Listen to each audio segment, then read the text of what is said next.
Welcome to the Penny Bloom Podcast. Ain't another place that has got more bombast. Romp past your mom, dad's listening to Tomcats. Talking everything that make you sad. We don't want that. We're here to make you smile. Put your mind at ease. Peace, love, and bloom, and always praise Keanu Reeves. This what we about. This some weeding now. We'll talk until we can't no more, and then we peacing out. Alright, let's go. Penny Bloom Podcast. It's the Penny Bloom Podcast. Penny Bloom Podcast. It's the Penny Bloom Podcast. Penny Bloom Podcast. Penny Bloom Podcast. But I was so fucking high. Sup everybody, part 2 for the Ultimate Penny Bloom Film Awards. This is the fun shit. I hope you're fucking ready. I know I am. How about you, Joey? Oh yeah. Oh, I'm ready to jump in. This is where it gets fun. It was going to be way too big to do this in one whole episode. It was going to end up being like a 5-hour and 15-minute episode. So we were like, yeah, you know what? Maybe we ought to just split it up for the people. Oh, yeah. Make it a little bit more palatable to the general public. A little more manageable. Aha. And alas, we continue on this mega Penny Bloom Film Award. It's I've came down, so I'm ready to attack this last part of the award show a bit more cognitively than I might have on Nightmare and Dream Blunt Rotation. Yes. I was passing out, and I think y'all kind of heard that. But we're gonna do the back half of this award show, and this is something that's been long in the works. We did 7 hours of planning on patreon.com/CoroBloom for you for all these nominations. We went through every movie, went through every scene, and decided which were worthy of these noms. We're going to go with the best action scenes of the project. We're going to do the best love scenes of the project, the funniest scenes of the project, the biggest heartbreaking moments in the project, the best deaths in the project, the best book movies, best movies based off books. We're going to do best ensemble cast, and then we're going to top the show off with best plot twists, best endings, and then ultimately best movie of the decade. We also got musical number and music moment in there. We got plenty to go through for you. So let's start with the action scene. How we're gonna give you the rundown. We obviously wanted to try our best to get a little something from every decade, but we didn't want to limit our scope to having one a decade. If there were 2 from a decade that were that fucking good, it went on there. You know, like that's just how it was going to be. And this is ultimately what our nominations came down to for action scenes of our entire 52-year journey through film. The Trench Run in Star Wars 1977. Neo becoming the One in The Matrix 1999.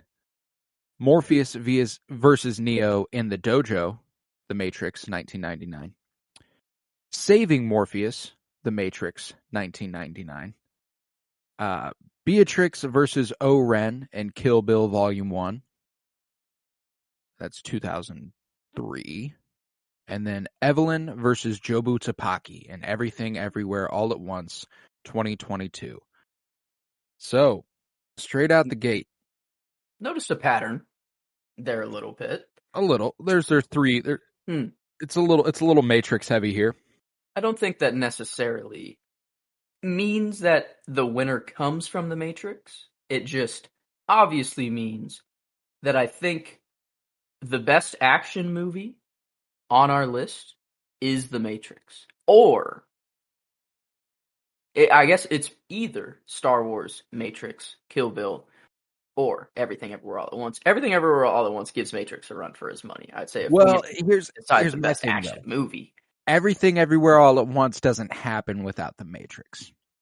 There's so many things in that movie that are directly inspired by it. You know, like whenever she like jumps down the stairs and she's doing the same pose Morpheus does, like that's literally a shot for shot remake of The Matrix right there. And then like whenever she like first does the connection to another multiverse and she's like moving in slow-mo and she's like blocking everybody just nice and easy. Like it's a direct Yeah. direct Okay. influence from the Matrix. So I'd give the nod to the Matrix just because, I mean, 23 years earlier, the things Yeah. they were able to achieve.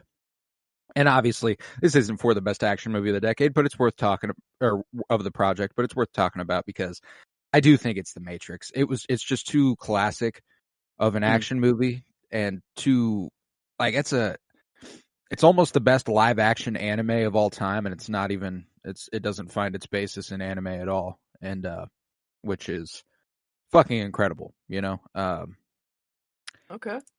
Yeah, I think I didn't even think about that. How obviously, I mean, coming before that Matrix really did lay the groundwork for a lot of movies to come out. A lot of And action, a lot of sci-fi. Like it's a it big component there. does that kind of solidify, sadly, our first two outs coming from Star Wars and Kill Bill, though?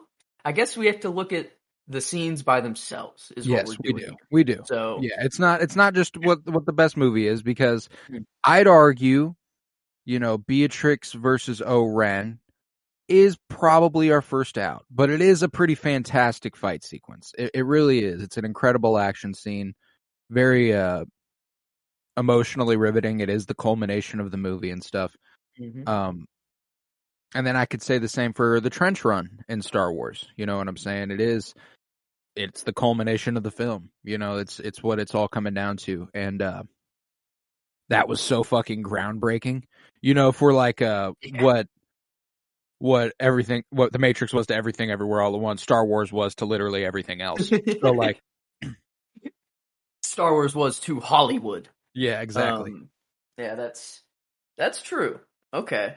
I think it is fair to say Beatrix versus Ren is out. I don't know if I'm comfortable just saying the trench run is out yet. I can't confidently say that, because I do think I like it more than probably a couple of the Matrix, at least. And Yeah.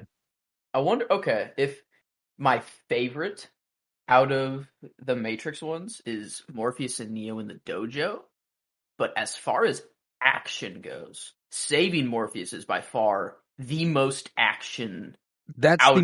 that's the pinnacle of action sequences. The I mean, bullets raining, them running down the hallway doing the flips and shit, all the way up to him leaping for a helicopter, and like, and dude, then that's Neo like holding him like, and then dropping him like on a building, or was that Trinity and Neo at that point? I don't know. It's crazy. So much happened there so that much it's like, fucking happens. yeah. The gun wall, them just getting stacked up, going through the metal detector, and then just seeing like throwing off the trench coat just to unveil all the guns. Legendary. Like, but is that like, so good action though? That was action that for that is some classic action. Mm. It's crazy, but Neo becoming the one might have to be the first out for the for the Matrix, which is kind of crazy, because that's when he, wakes up, stops the bullets, and does the whole one-armed fighting sequence, which is epic, but and is arguably one of the biggest influences on Evelyn in Everything Everywhere All at Once. But nevertheless, I do think it's a cool action sequence, but I don't think it's my favorite or anything. I do think that my favorite from The Matrix is Morpheus versus Neo in the dojo. Just as far as visuals are concerned, as far as the actual content of the scene, I know it's not like an emotional powerhouse moment of the movie, but it's awesome. Like that's a really fucking cool sequence. Whenever, like I said, that another part that immediately, Neo's fighting Morpheus. Let's go, guys. Again, another huge influence on Everything Everywhere All at Once there. I can always imagine the image of Morpheus leaping up into that like flying spider pose and then coming down on him. You think that is air you are breathing right now? I guess that it was action mixed with explaining what the Matrix basically was and how Neo can use it to his advantage. Right. It was kind of like a very big part of the movie in understanding the Matrix. Like when you watch that for the first time, you're kind of like you're making those realizations with him. You're like, "Oh my god, yeah, you're right. Like he isn't winded. Like he can't be. He's only thinking he is." I don't know. It was really cool. Right. But this is actually a lot harder than I thought it was going to be. I knew it was going to be hard. But No, okay. I'm just thinking to myself, is this all for naught? Like, let's think about Evelyn versus Jobu Tupaki right quick. That shit where they're punching each other and going through every multiverse as they're throwing those punches. The sequence where they end up in the woods with the fucking swords fighting against each other. I mean, right outside the fucking everything bagel whenever the empathy fight. I'd consider that a part of that action sequence as well. As far as all these things being considered, an emotional payoff, an epic action sequence, everything that goes with that, I don't know, man. It's hard to touch what Everything Everywhere All at Once does with its boss battle, if you will. I guess we were saying that all of these scenes basically have led to this moment. That the Matrix laid the groundwork for Evelyn versus Joe Butapaki. The trench run even laid the groundworks for the Matrix to do these things, and then the Matrix, having to do it. And then Beatrix versus Ren, it's kind of even the same. It's like all of these scenes combined into one is Evelyn versus Joe Butapaki. Trench run, maybe not so much. You can't really have a trench run with. But even the tension being built, the stakes. The trench run is Jobu climbing up towards the everything bagel and Evelyn having to stop her before she gets there and then ultimately holding on and then having to let go, only to realize this is what she needs to do to get her daughter back. That might be it. Because action isn't good just because it's cool and flashy. Yeah. It needs to actually be meaningful for the movie too, and you can have people fight just to fight. And it's fun. It'll be cool. It'll always be cool. I'll never be like, this is icky. I need sustenance. No, the reason we remember Neo and Morpheus in the dojo and Neo becoming the reason we remember all of these isn't because of just what happens on screen. What happens is very cool, but it's memorable because it is actually meaningful to the movie too. And Neo becoming the one. You have to be the one. You have to wake up. Because I love you, that's what I remember about that scene. Morpheus versus Neo in the dojo. I remember. You think that's air you're breathing? The only two that I would say are action for action's sake are Trench Run and Saving Morpheus, which is kind of crazy considering they are the culmination of the movie. First thing I think of for the Trench Run is use the Force, Luke. Use the Force, Luke. It is there for you. He's turned off his computer aiming system. Oh my god! That shot was 1 in a million, kid. But I think no. Yeah, I think if we have to choose one here, I do think Evelyn versus Joe Butapaki. Let's dub a runner-up though. I'm going Trench Run. I'm going Trench Run for my runner-up. It's just too classic. But Evelyn versus Joe Butapaki. That's my top one. I have no doubts about it. I think the Trench Run is a very good runner-up. It's hard for me to say if it's the Trench Runner or Morpheus and Neo in the dojo, but I think overall I'd have to go for the Trench Run. I've seen that way too many times, and gone back to it so much that it can't not be the runner. So let's give everything else some love. Hunting Jaws, the chase through Cairo and Raiders of the Lost Ark, Ripley and the Power Loader defeating Mother Alien, Neo versus Agent Smith in the subway. Beatrix versus the Crazy 88, King Kong versus the T-Rex, Django going unchained, and the fanny pack fight and Everything Everywhere All at Once. We had some epic action over the course of this journey through film, and it's crazy to think that the best of the best came in the last week. But yeah, I mean the runner-up came from one of the very first, and the winner came from the very last. So true enough. There we go. There we go indeed. But after action sequence, I say we go on over to the best love scene. Mm-hmm. Let's do it. Now, an important distinction about this best love scene is we didn't mean purely romantic at all times. if there was any sort of love being put on display, whether it be familial, paternal, fraternal, or romantic, it was gonna get thrown on this list. It was gonna be considered. We did come to mostly romantic love scenes because that's just what this mostly was filled with. But there's some family shit. There is certainly some family shit. So let's get into it. So our first is Newt calling Ripley mom in Aliens 1986. That's such a at the end there whenever she's they've came together. She lost her daughter, she lost her mom. Boom. We're a family now. I love a found family trope, man, and this is one of my favorites of all time, Newt and Ripley. It's too fucking good. We've also got Trinity kissing Neo and confessing her love, and pairs rather nicely with the points I was making a little bit ago about Neo becoming the one. What I remember about that scene is the love from that scene, and here it is getting nominated. We've got Jamal and Latika. It was written. The end of Slumdog Millionaire, basically. Yes, the end of Slumdog Millionaire in 2008. Fucking amazing. Man, I really thought she wasn't going to make it to that phone, too. I didn't think she would either. Like, they made us think. They made us think. And that's all he fucking needed, bro. That's all he wanted. He could have lost all the money at that point as long as he got to talk to Latika there.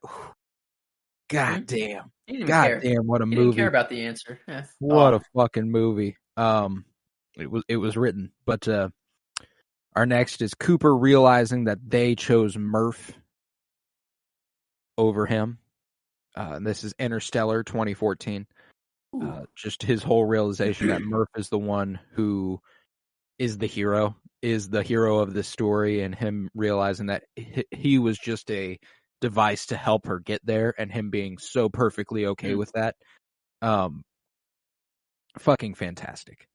There's another familial love there. But our next up, we got the whole ending of La La Land. Now this kind of flips the love scene on its head, where I'm talking that what could have been montage, that they walk into Seb's and she sees him for the first time and is like, oh shit. And then by the end, they're both like, you know what? We did what we had to do, bro. I love you, dog, but right person, wrong time. Right person, wrong time. And ain't shit more devastating than that, bro. That shit breaks my heart every time. I was pissed after that movie not pissed, but I did not think that's how it was going to go. It's not how I wanted it to go, I was heartbroken along with him. And yeah, I don't know.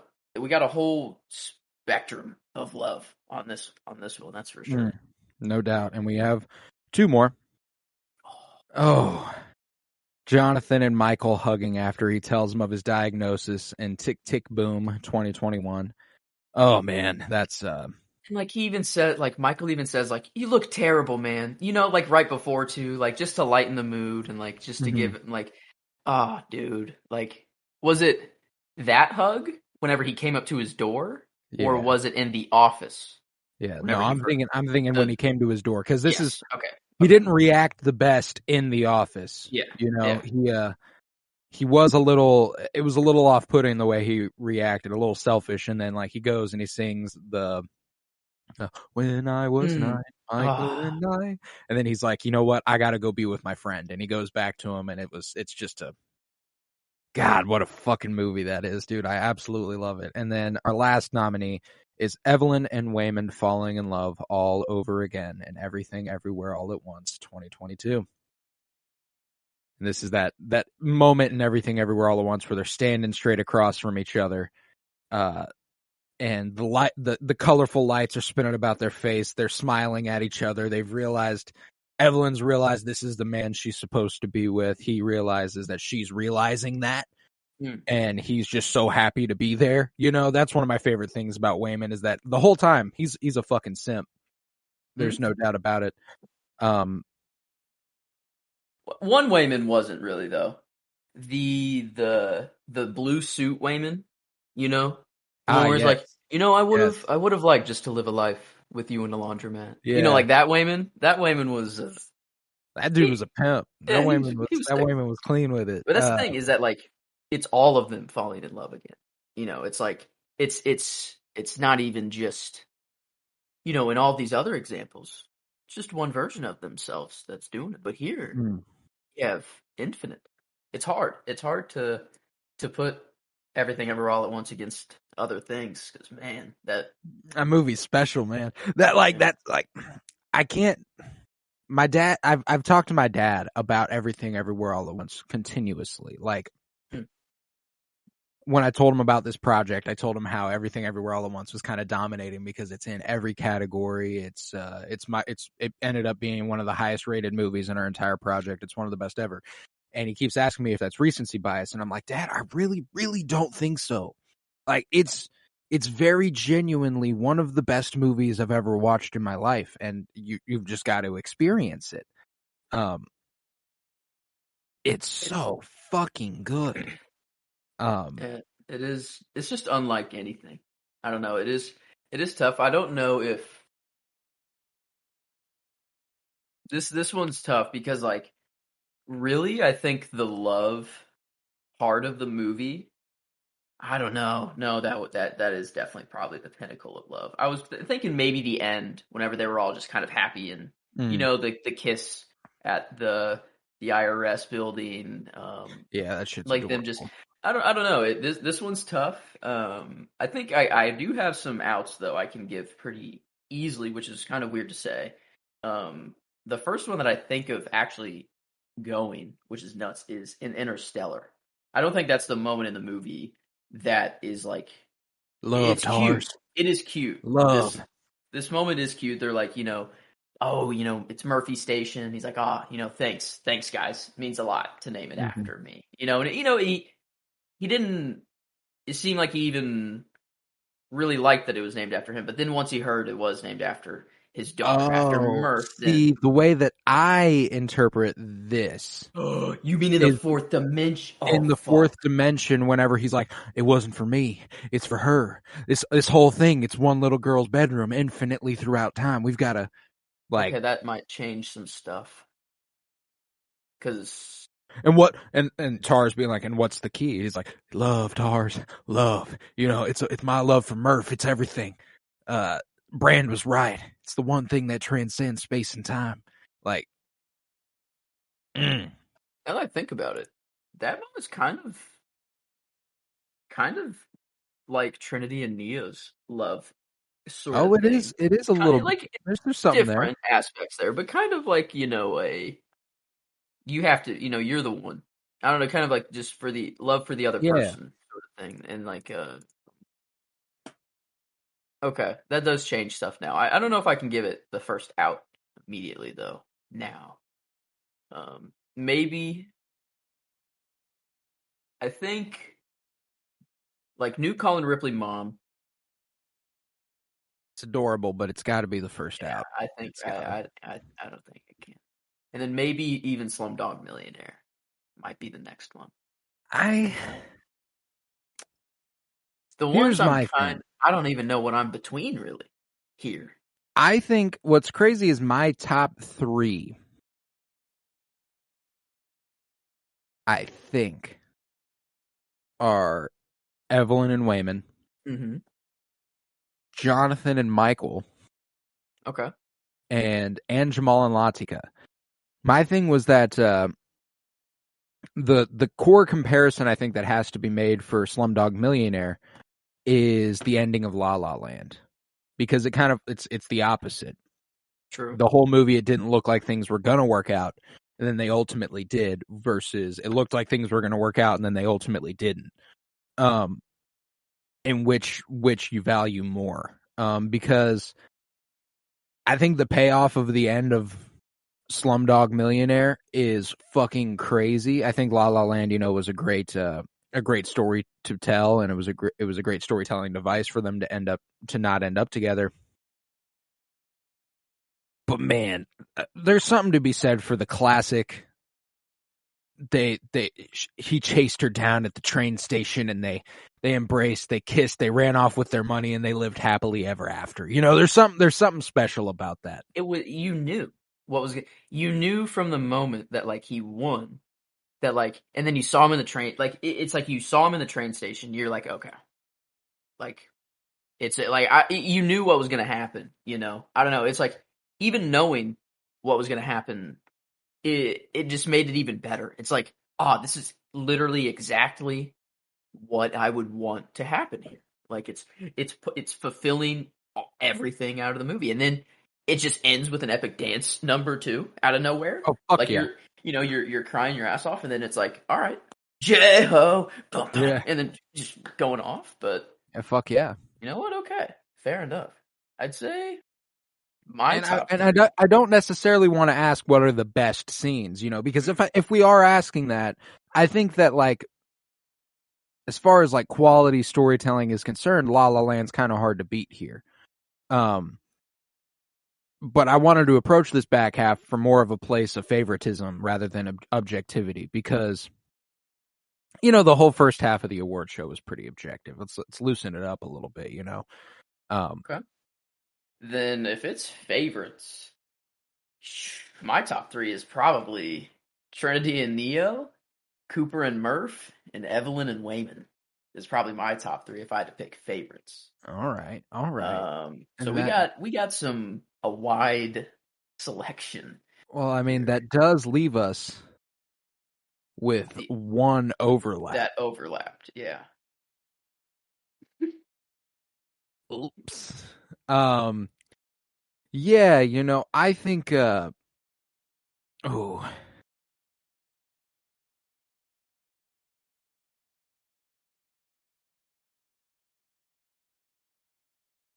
Yeah, I mean, what I said for Slumdog Millionaire kind of goes the same for The Matrix there, you know, for Trinity and Neo. And it's an epic story moment where it's like, oh shit, the tides have turned. Back. It's what brings him back. It's what makes him God mode. He finally got the girl. The love connection was made. Instantly made them just God tier. Pretty epic. Also, you could say the same for Everything Everywhere All at Once. Basically, just gave them what they needed to go God mode for that movie. You could say and just end it all. Do what they needed to do. Get to where they wanted to be. I think it's tough because the Interstellar scene is still there too, and it being the one where he's with Tars in the Fifth Dimension, like that does change Love it. Tars. Like, love. I mean, that's like watching that for the first time, dude.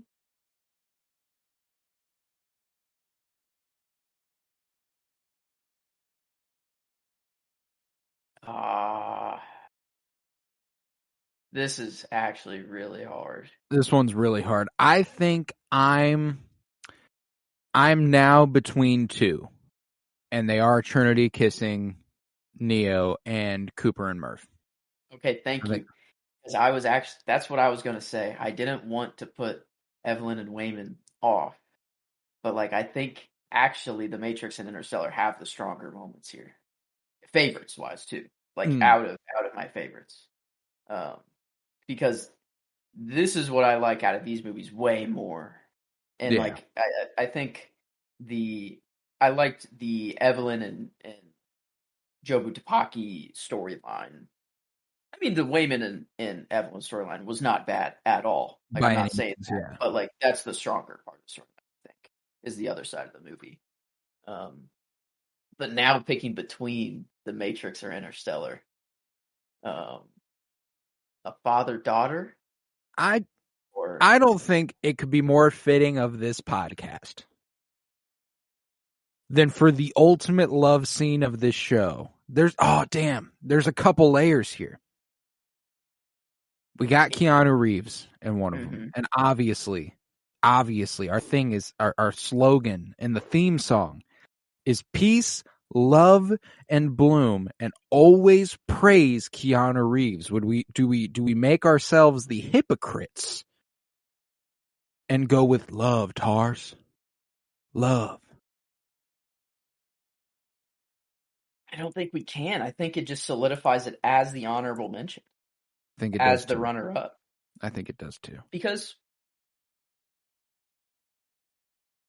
the Trinity and Neo, that's traditional love too. That's like love between two people. That's like, I don't know, but a father-daughter is also, that's timeless too. You can't. It is. There's some, but I think a default for this podcast should be if you can't decide, you side with Keanu Reeves. That's fair. And I think that's honestly a life lesson, as well. Not It just is, for the podcast. 100%. Just if ever in life you're ever in a situation, what would Keanu do? Maybe just should be how I live my life now. No, I think that'd be a good way to approach any given day. It's kind of what I ask myself every morning when I wake up. Yeah, I look at my Keanu Reeves shrine right next to my bed. I kneel. Of course. I praise him, obviously. I move over to my Scooby-Doo shrine. I pray that the revolution stays strong and everything, obviously. And then I go on with my day, obviously, as we all do. There's no doubt.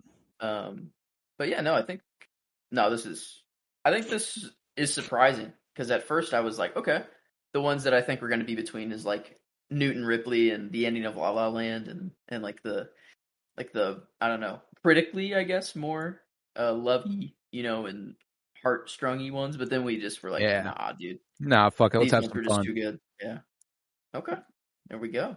But that does lead us to the biggest heartbreaking moments of the project, and that does give us an overlap here with the ending of La La Land. You got another chance here to pick it in La La Land 2016. We also got Neil. It's just listed as Neil from Dead Poets Society in 1989, which is, I don't know if it has much contention. Ricky laying on the couch in Boys in the Hood, 1991. Never mind. Yeah, no, as you keep reading these, you'll realize. Oh God.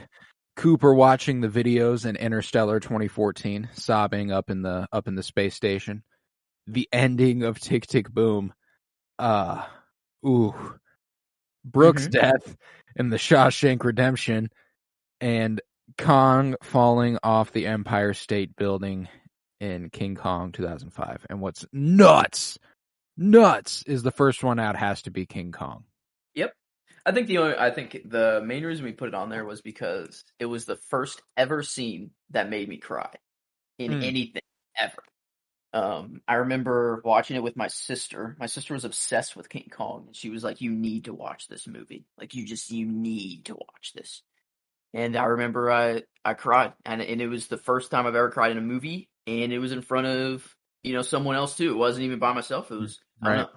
But no, it's the first out here. I can't put King Kong on the same level as Neil or Ricky. Oh, On a similar note, I think we might have to go ahead and rule the ending of Tick Tick Boom out as well. Yes, it's so fucking devastating. Like, whenever the voiceover kicks in and she like it's Susan, is that her name, doing the narration? She says, and he did it. He did the next thing, and it was Rent, and it was the longest running show in Broadway history. And the night before it hit the stage, he died. Oh my God. I lost it. Do you think it could have actually been the stress of that legitimately got him? 150% it's possible, because it was an aneurysm. I mean, that's I didn't think about that before. I didn't even put those two together.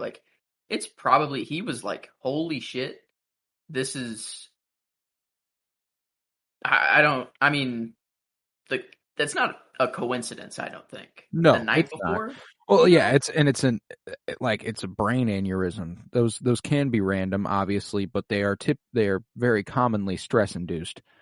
Dang, wow. Okay. Man, he really worked himself to death. Tick, tick, yeah, tick. Jeez. Everywhere I go, I hear this tick, tick, tick.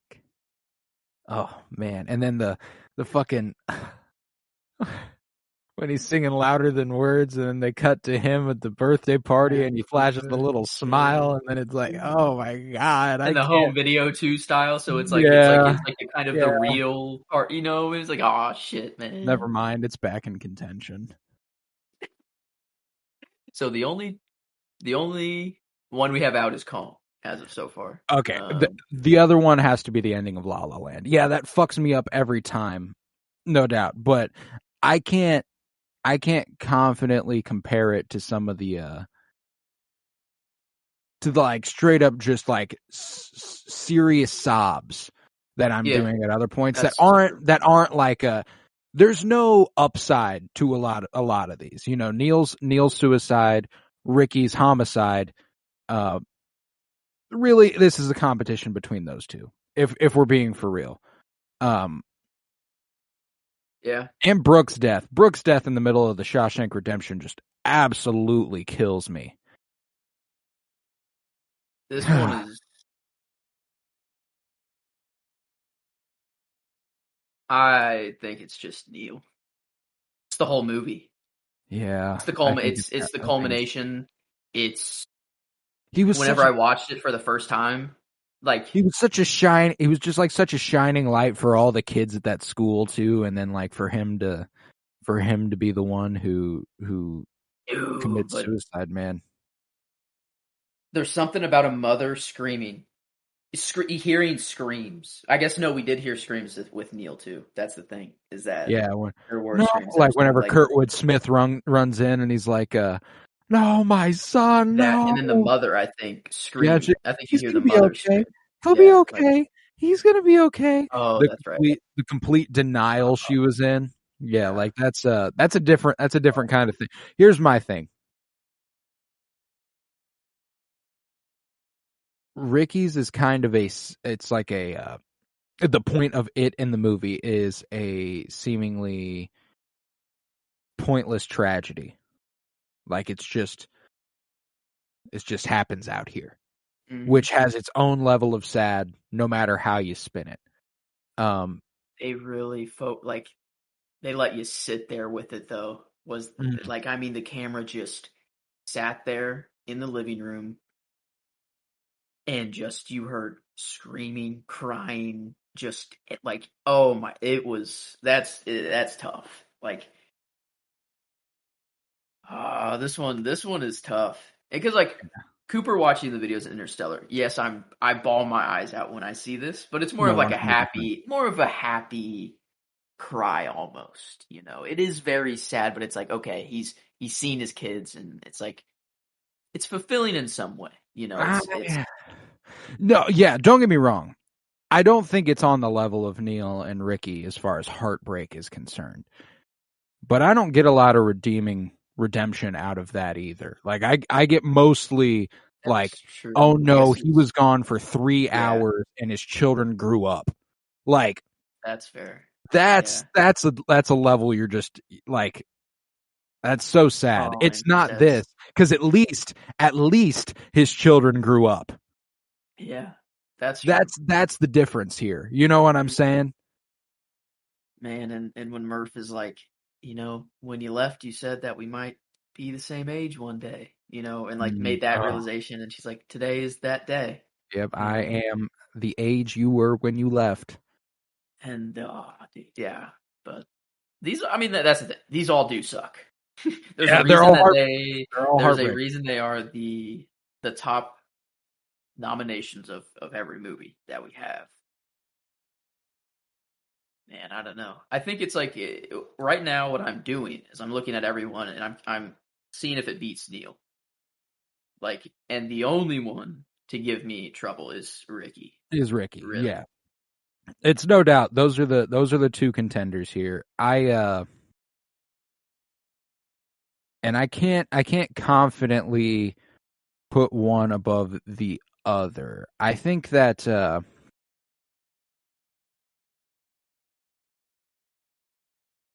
you know, I think I'm gonna stake my claim for Ricky. I think Ricky is the saddest moment because and this is so hard to put into words, but like because it goes for Neil as well. The promise he showed, the potential that he had, and like that doesn't matter as far as a death is concerned. A kid dying is a kid dying, regardless of if it looked like they had a future in something or not. That's super fucking sad. But dude, you're right though. Now that I'm thinking more of like that, like it's very weird to be comparing like, okay, which the only death thing is that's given me solace is that they are fictional. You know, like yeah, that's it. yeah. That's it. Like Ricky, that's the thing, is that like Neil, although it is very devastating what happened, it was his own choice, and although it's not the right one, it's like it is still devastating, but it was his choice to go He out went and out. take It it went out. He went out on on his own his terms. But Ricky obviously did not want that. Like Did not have a choice. Yeah. he did not have a choice in it whatsoever, and he had the promise to. He was the one that they were. That's just I think it. I think it is. I think it's got to be Ricky. And that, I mean, that's the thing, is that Ricky Neil gets the honorable mention. Like it's Oh, no those doubt. two for sure. So man, that's hard. No, yeah, like I'd almost be more comfortable going. Those are the tied. those are the most heartbreaking scenes Yeah. of the project. But yeah, and it would probably just depend on the day you asked me whether I went with one or the other. Really, the only difference is that Ricky did not have any choice in the matter. It just happened. I think is where, if we can draw a line, that's where it would be. But like other than that, you can't really see the difference between them. Okay. Well, do we lighten the mood? I was thinking we either lighten the mood or we go deeper into best deaths and then come back to lightening the mood. Because best deaths we could still lighten the mood a little bit. These ones, we weren't throwing Ricky and Neil in the best deaths category because that's too far. It's like, no, they're not the best deaths. Those are the most heartbreaking deaths. These ones, there's a little bit more like, aha, that was satisfying, that was fulfilling, that was what needed to happen for this story. There's a little bit more of that going on with these deaths. So, first we got Don Vito Corleone in the garden with his grandson, collapsing while playing with his grandson. It's exactly the kind of death you wanted for Vito. Honestly, you didn't want him. If I go that way, I'd rather go in my sleep with my family surrounded by, obviously in the perfect situation, whatever, than in my sleep. But like, if that's how I have to go, shit, I'm fully okay with that. There are worse ways to go. He went out, especially the life he was living. Oh yeah. Like this dude lived the ideal life of a mobster. I know he got shot like 5 times earlier in the movie. Hey, he almost got it at the fruit stand. Probably should have. But that dude's just a goat. Lived through it. But no. Yeah, this very satisfying there. He just built different. Built different. But we also got Fredo's last Hail Mary in The Godfather Part 2. This one's that one's kind of on that border of like heartbreaking, but also like, yeah, that's where the story was heading, and it was like inevitable, Yeah. That's what sucks about Neil and Ricky, is that it was like, no. Fredo was like, yeah. And but it's like the way they did it too. They could have just shot him. They could have just shot him and like took him out over the water. Like, oh, dude, come on. He was gonna go fishing with Michael's son, and then Michael was like, "No, you got to wait back. You got to hang back out here." And then Fredo goes out there. He says a Hail Mary, and man, we got another classic here. Obi-Wan Kenobi in Star Wars: A New Hope. Framed so differently, like, is the thing. Like, with all this new content that we're getting, it's like you see, like with the Leia and Obi-Wan content that we got. It's like that look, that seeing them together, and like him just realizing, like, like, I've done what I needed to do. Yeah, I've done what I needed to do. Well, he did become more powerful. I will become more powerful than you could ever imagine. Yeah.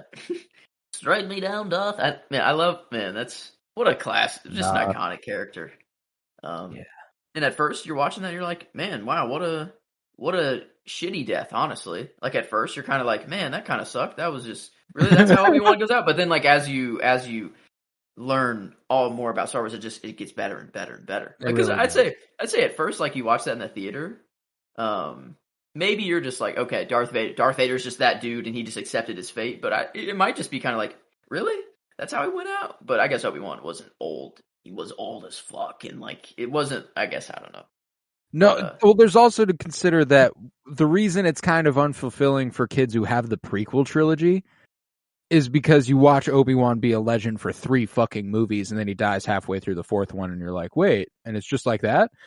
Like, if you're just watching the 4th one, this dude drops into fucking nothing, and his fucking robes are left behind. I'm going, what the fuck just happened?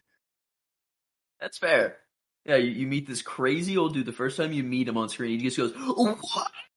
Just scream that scares everyone off, and then he just evaporates by Darth Vader's lightsaber. Yeah, it would be kind of nuts, actually, for the first time just going into that.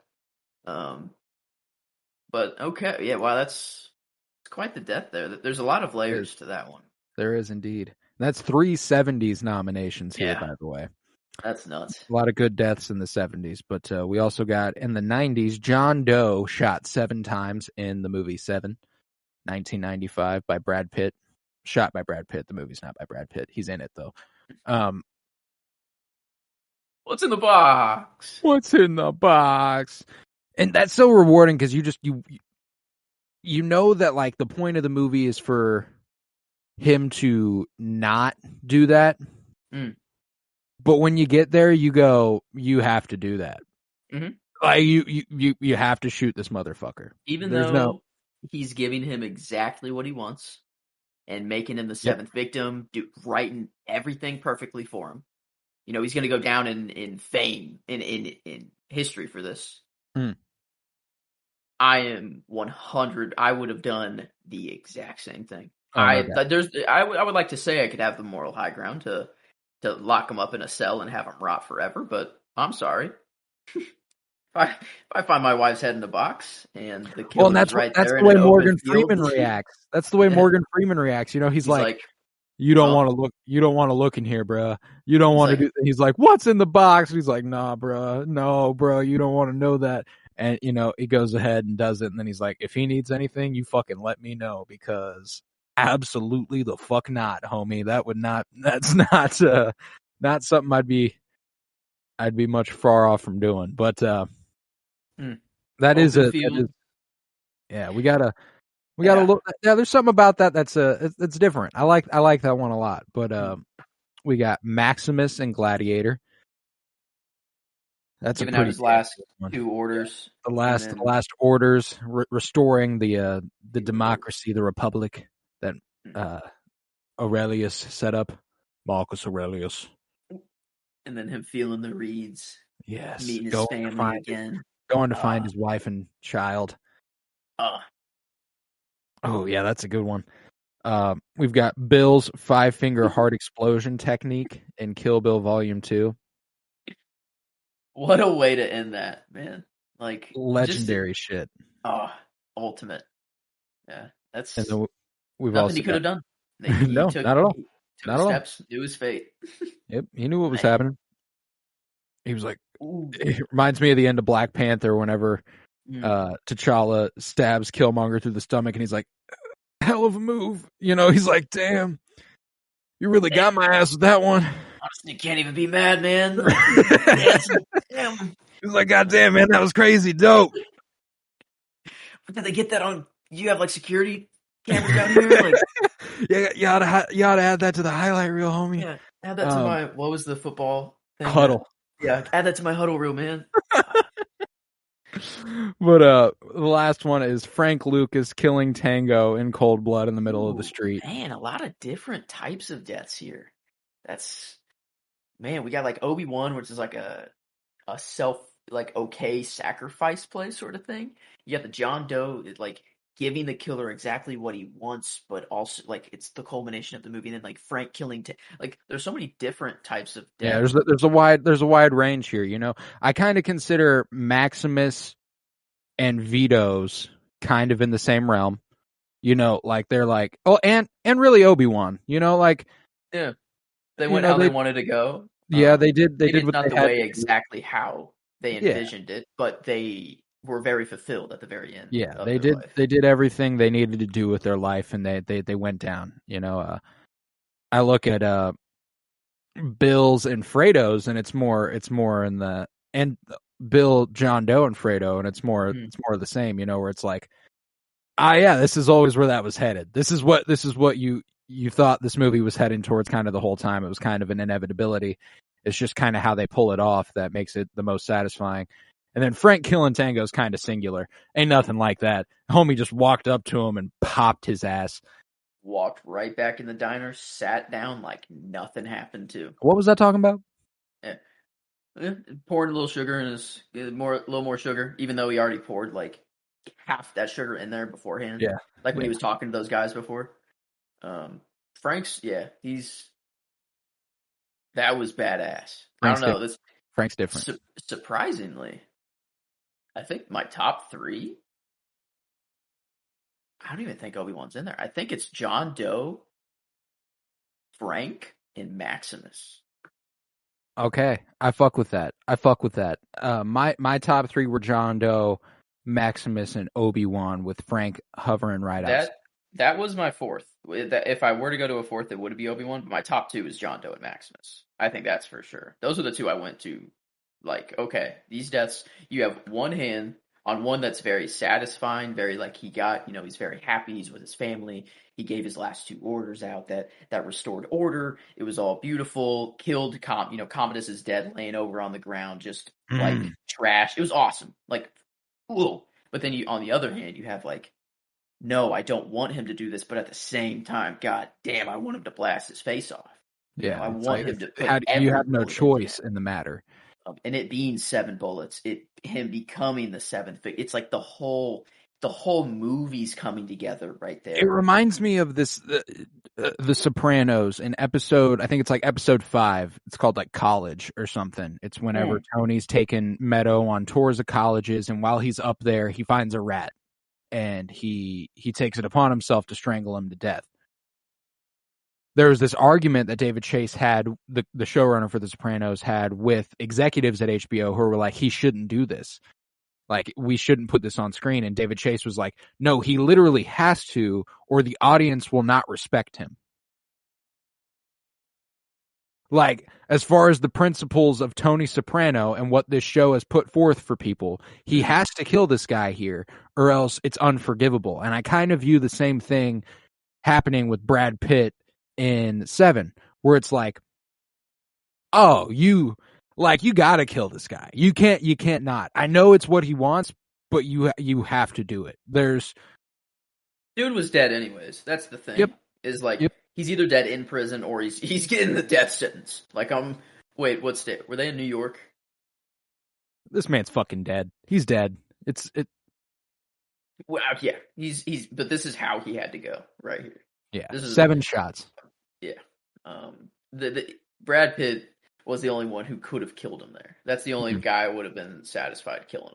Like, can you imagine the movie ends with like, he spent 25 years in prison and finally died by lethal injection in the year blah blah blah. Really? Okay, no. Can you imagine a little scene right after that where like they show like the what happened next, and it like flashes Brad Pitt like in court, and they're like, yep, they didn't indict him because he's a cop. Boop, movie over. Yep. Dang. I don't know. I think that's the crazy thing is that's the one we talked about the most immediately, and I think it just is. I think it's the winner. Like I'm between John Doe and Maximus because I want to remind us of what the ending of The Gladiator did for the entire movie. That's true. It made the movie. It made the movie, and there is levels to that. It is the fight beforehand with Joaquin Phoenix's Commodus, but him returning to the Field of Wreaths and like him being satisfied to be there. The images he'd seen of it throughout the entire movie and finally getting to walk into it, man, like, I don't know. These are 2 different types of satisfying deaths here. One where your protagonist is going out in a heroic, epic way, and one where your protagonist is, diving into the depths. I don't. Who?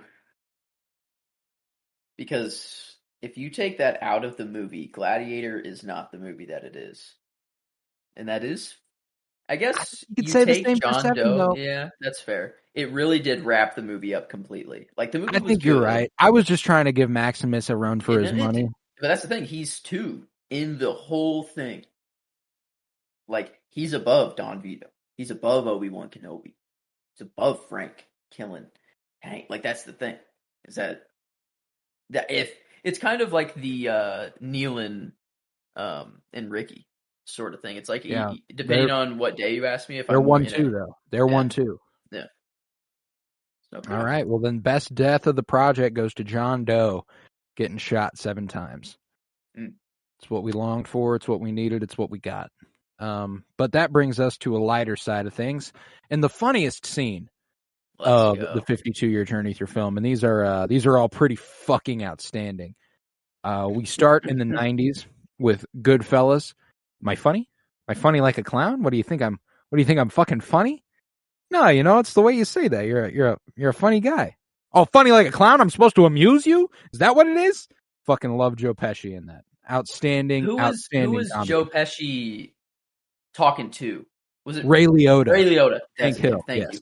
I love like Ray Liotta's laugh. Like the Oh yeah. like the laugh, and then like how it slowly gets like less and less, like more awkward, More he's like nervous. laughing, like more nervous, and like, oh dude, like that scene. God, Everyone it's around just like sitting there like, oh no. It's so no. awkward and funny at the same time. Like you feel the awkwardness in the air, and you're like, oh, you're kind of cringing while watching it, but you're also like, just like, this is fun. And it's more funny if you've seen it. Like it's not like first watch you're kind of like, oh damn. First watch you're kind of like, oh no, this is fucking tense. What's going on here? And then it's more revisiting it where you're like, oh yeah, this is pretty fucking funny now. And next up we got a few Dumb and Dumbers. We got Lloyd's dream sequence in Dumb and Dumber where he fights the guy and rips the dude's heart out, talks to all of her family and makes them laugh, and gets woken up by being flashed yes. with the headlight tits. Let's see. Was anything else happening there? Yeah, it's the restaurant when he's on the date with her, and then it turns into the samurai or ninja fight between him and the chefs. I'll always remember the part where he's sitting there with her family, telling them a bunch of jokes. He like farts the flame. Super fucking funny. He like throws the peanuts in his face and is like nom nom nom nom nom. Like that's so like it's so fucking stupid. He does the thing where he reaches at someone's chest and like swipes up and swipes their nose, and he's like ha, and everyone's just dying of laughter, and it's ridiculous. Like that's a pretty funny fucking scene. I was talking the other day with someone, and I don't know if it is, but I struggle to find another movie. And it might just be Step Brothers, but like I don't think there's a better comedy movie ever than Dumb and Dumber. I think it's the best comedy movie of all time. It's gotta be up there. It's just skits over and over and over the whole movie, but with a storyline. Like with 7 nominations here.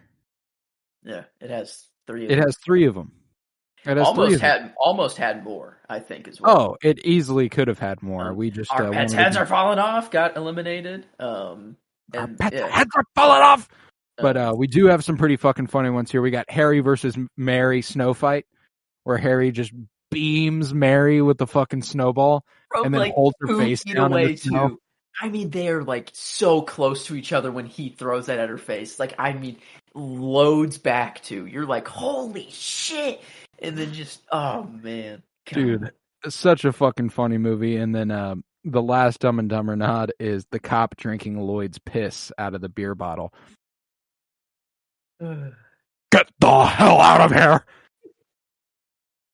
Pull over! It's a cardigan, but thank you. Man, and the little like twitch, he starts twitching. Oh, dude. That movie, I don't know. It's my favorite comedy movie of all time. Kicking back a little bit of Grandpa's old cough syrup, are we? Oh I no, don't think sir, you you want to don't drink want to. that. Sir, you don't want to drink that. I'll then like the.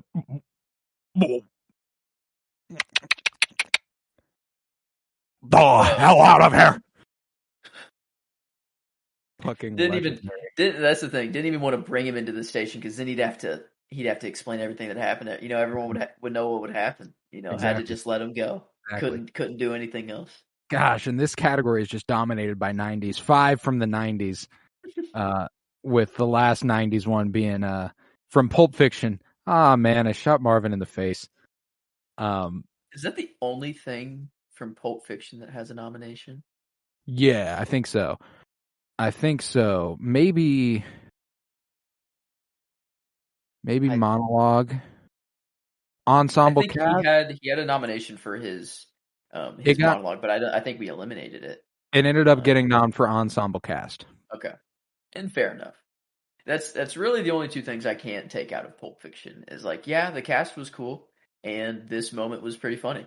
Him shooting Marvin in the face, and him just being so casual about it. He's like, oh man, like dang it, I shot him in the face. Like now we're gonna have to clean up this car, and like we got blood all over us, and it sucks.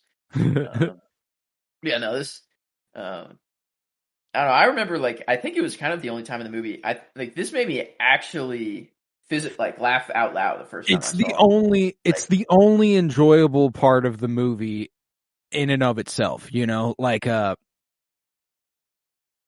there's so why much is that about movie held in such high esteem? I no, don't like understand. it's a series of similar to Dumb and Dumber, but not funny. It's a series of skits.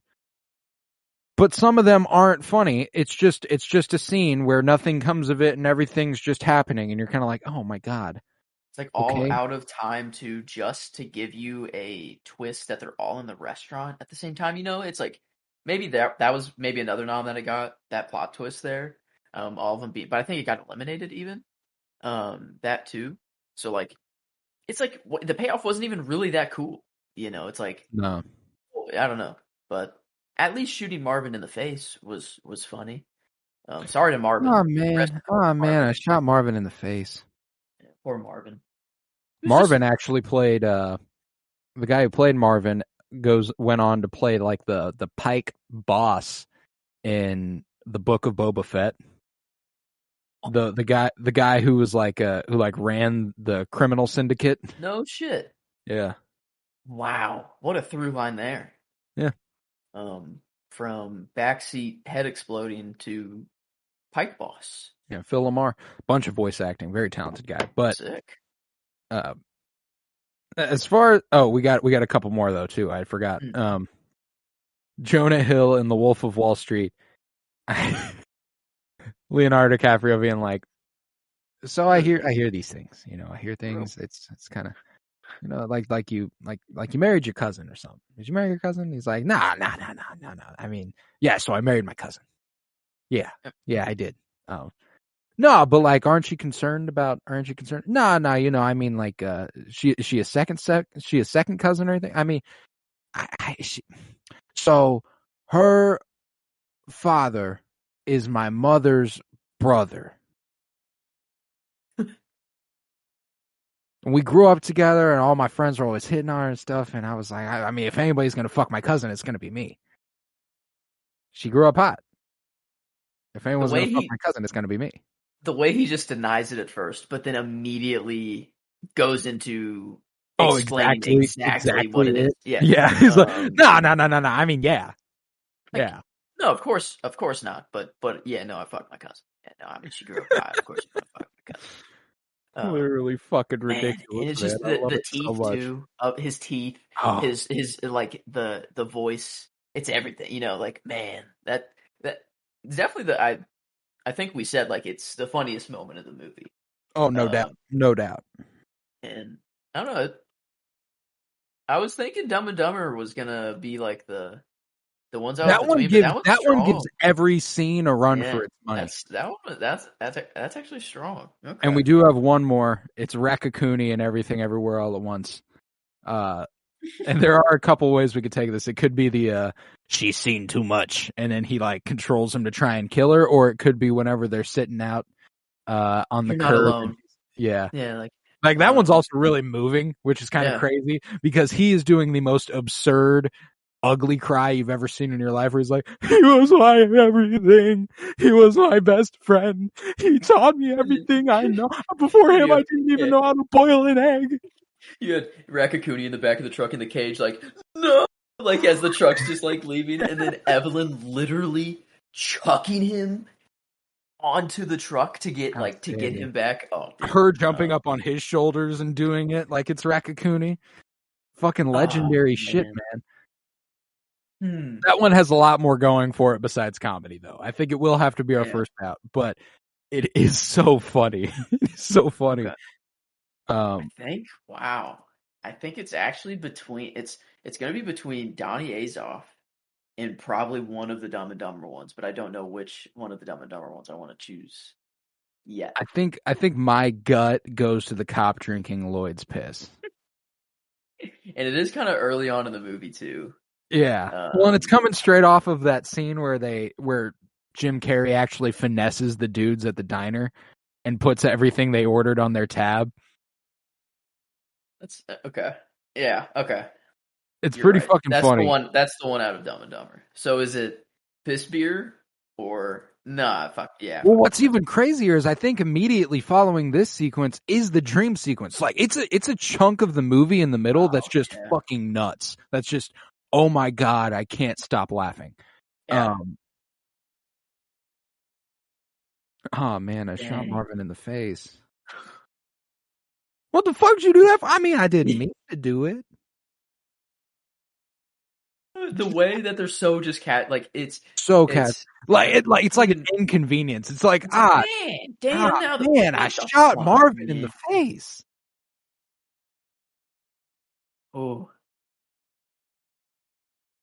No, I mean that one's not being a contender, I don't think, but it's so fucking funny. That's why it's nominated.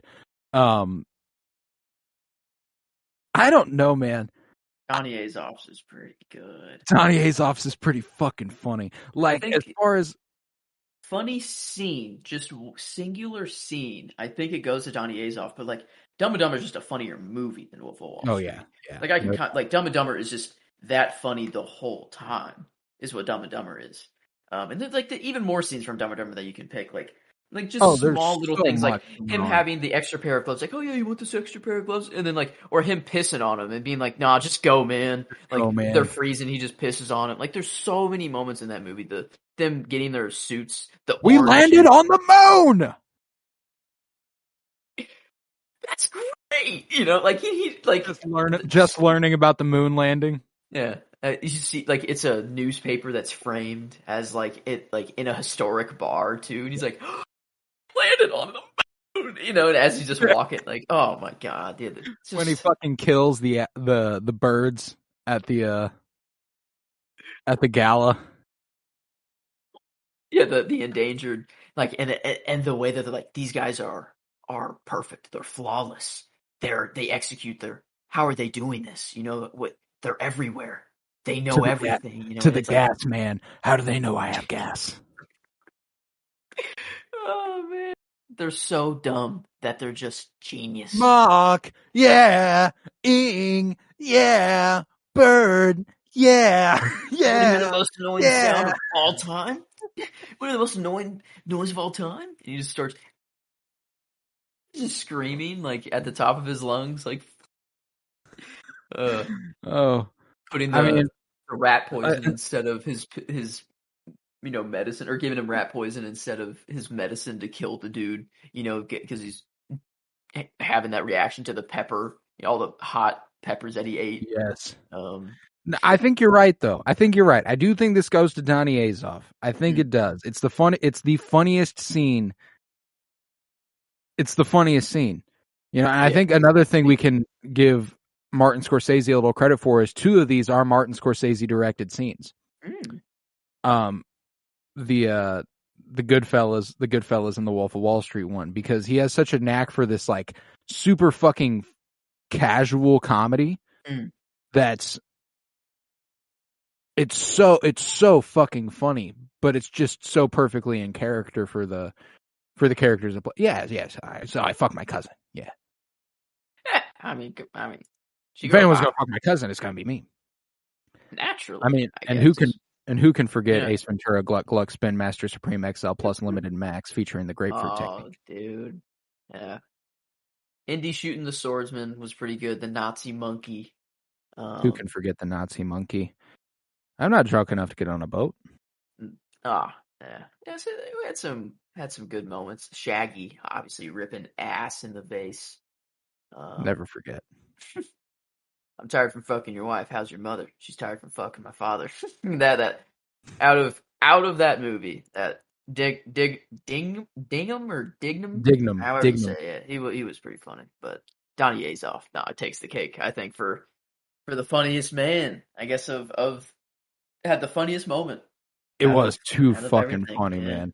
It was too fucking funny. Or I But mean with that, yes, no, I yes, highlighted them wrong, copied them wrong.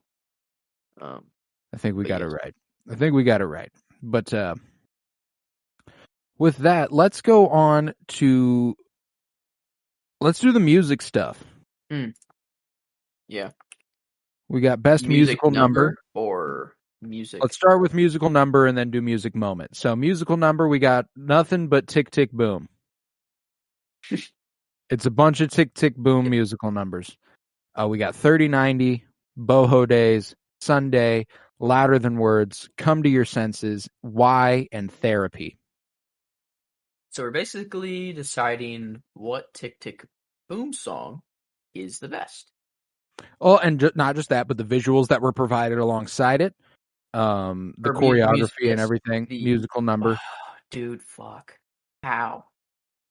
Because Sunday in the diner, Sunday. whenever he pushes the wall down and then Yeah. everyone's all together, holy In a shit. blue silver chromium diner. You have like that where it's like the dreamscape sort of thing, but then you also have fucking brilliant. like Come to Your Senses where it's, and then you like Susan starts singing, like And there's also the fact that the whole movie they've been talking about how his Superbia play needs a second act showstopper by the female lead, and then that's the first time you hear her sing on stage, on screen, is the second act show-stopping female lead doing a musical number. It's like, oh my god, what a fucking, that was fucking brilliant.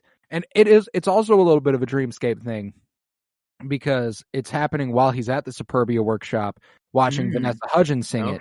But all he sees up there is Susan, and he's like, and it's taking him back to the night of Boho Days when she's in that little green dress, because that's what she's wearing when she's singing it. And he's remembering her in that with the prison barge in the background, and like he's like, oh, like that's Come to Your Senses is a special one, man. Like that's I think that might be the top one right now. I think it might be easier to go from the bottom and eliminate because it's because like Come to Your Senses, Sunday, Louder Than Words. Like it's hard for me to be like, okay, yeah, putting one above, but like I think like Boho Days, it was very. Yeah, I love it's one that I actually listened to. Yeah, one of the songs I listened to the most out of all of them. Even got the douchey. That was awesome. Oh my god. But I don't think it can stack up to Come to Your Senses or Louder Than Words or even Sunday. So I think I could say that it might be the first out for me. Well, and it's interesting too because I'd say that Why, Louder Than Words, and 3090 all kind of fall into a similar category where it's mostly him sitting at a piano, but it's intercut with things that are important. Like Why doesn't he have he's at the piano and outside at the amphitheater? And it's raining. Raining. Yeah, yeah. Okay, shit. 3090 is what's that intercut? Because that's at the very beginning of the movie. That kicks off the movie, but it's him talking to Susan at the beginning in like the library and bookstore, where he's like making his way through, and he's like, I put in my 2 weeks. She's like, you just quit, and he's like, no, I put in my 2 weeks. I think 3090. The strength of 3090 is the song itself. I think that song just fucks like. that's what's carrying 3090, not necessarily the visuals and No, yeah, 100%. the what's happening on screen. So maybe that's because the winner here is going to have all of it. It's going to have the good song and what's happening on screen and everything. So I think like maybe that's even a way just for us to eliminate. If it doesn't have one of those aspects, we can just say it's kind of out. Okay, then I think the first 3 out have to be 3090, Boho Days, and Why. Yeah, and that's great, crazy.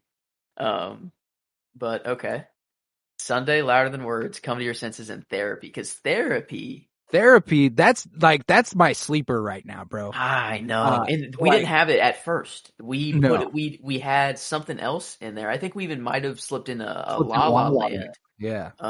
Another Day of Sun, maybe, is the one we slipped in. I think so. Is that it? But then we're like, no. How did we miss this?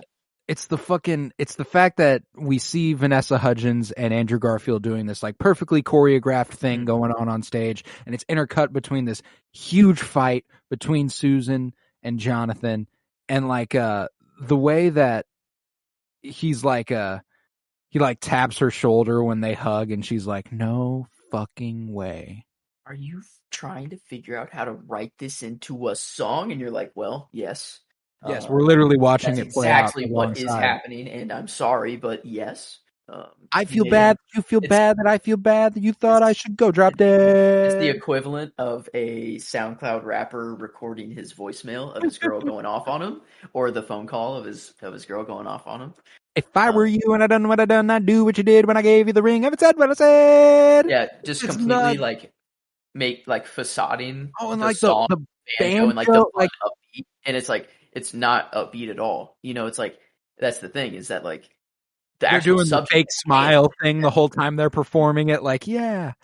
The subject at hand is not happy banjo. You know, I feel bad that you feel bad about me feeling bad about you feeling bad. Like that's such a like if you've ever been in a relationship in that like and it's a generally good relationship, you happen to get into a little bit of a spat and you're both so nervous about making the other upset.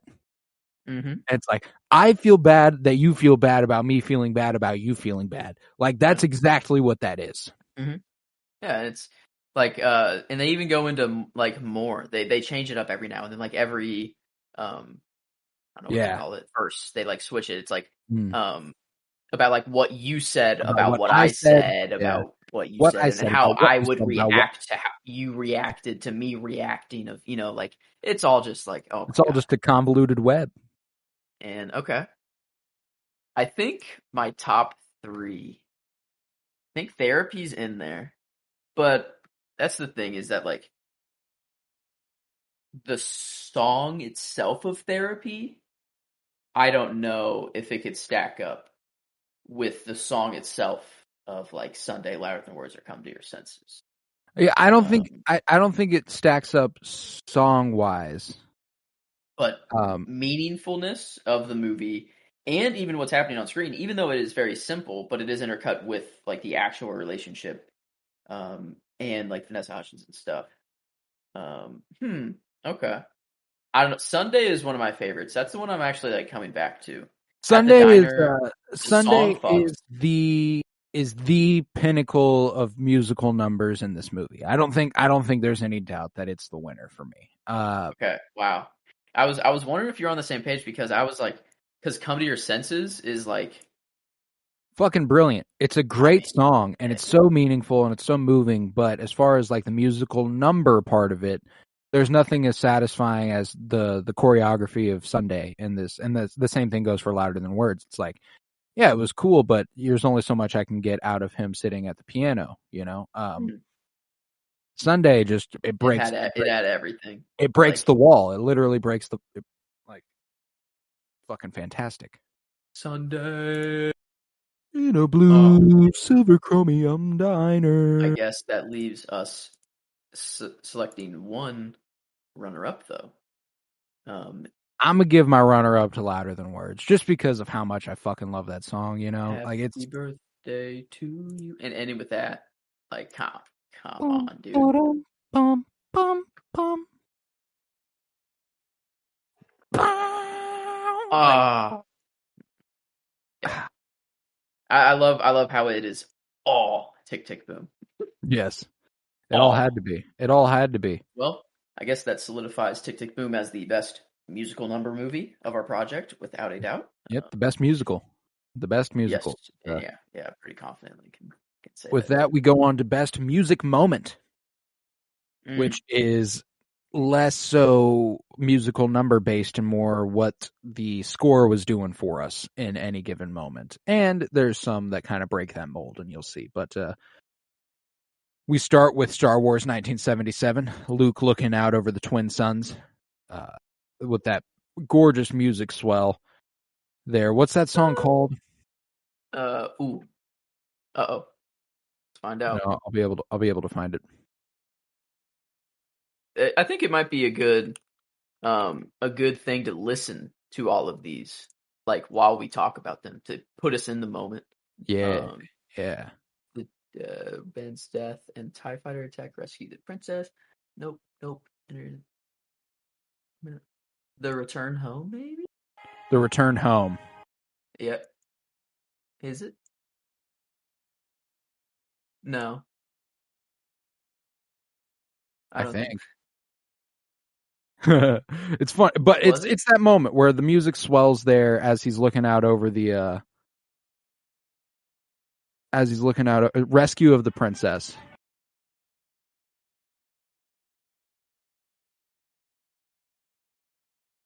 It's after his parents die.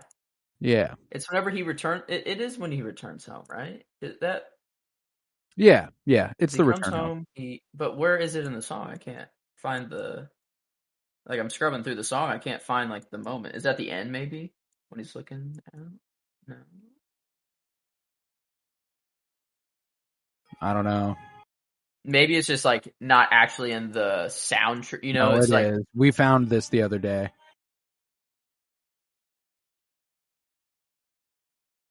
The princess appears 2 minutes and 30 seconds in. Yep, there it is. Okay.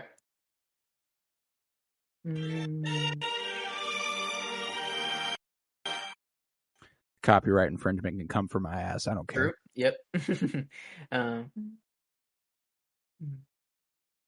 No, but yeah. So the princess appears in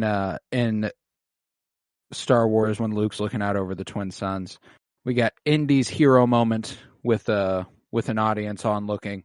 It's pretty much just the classic Indy theme.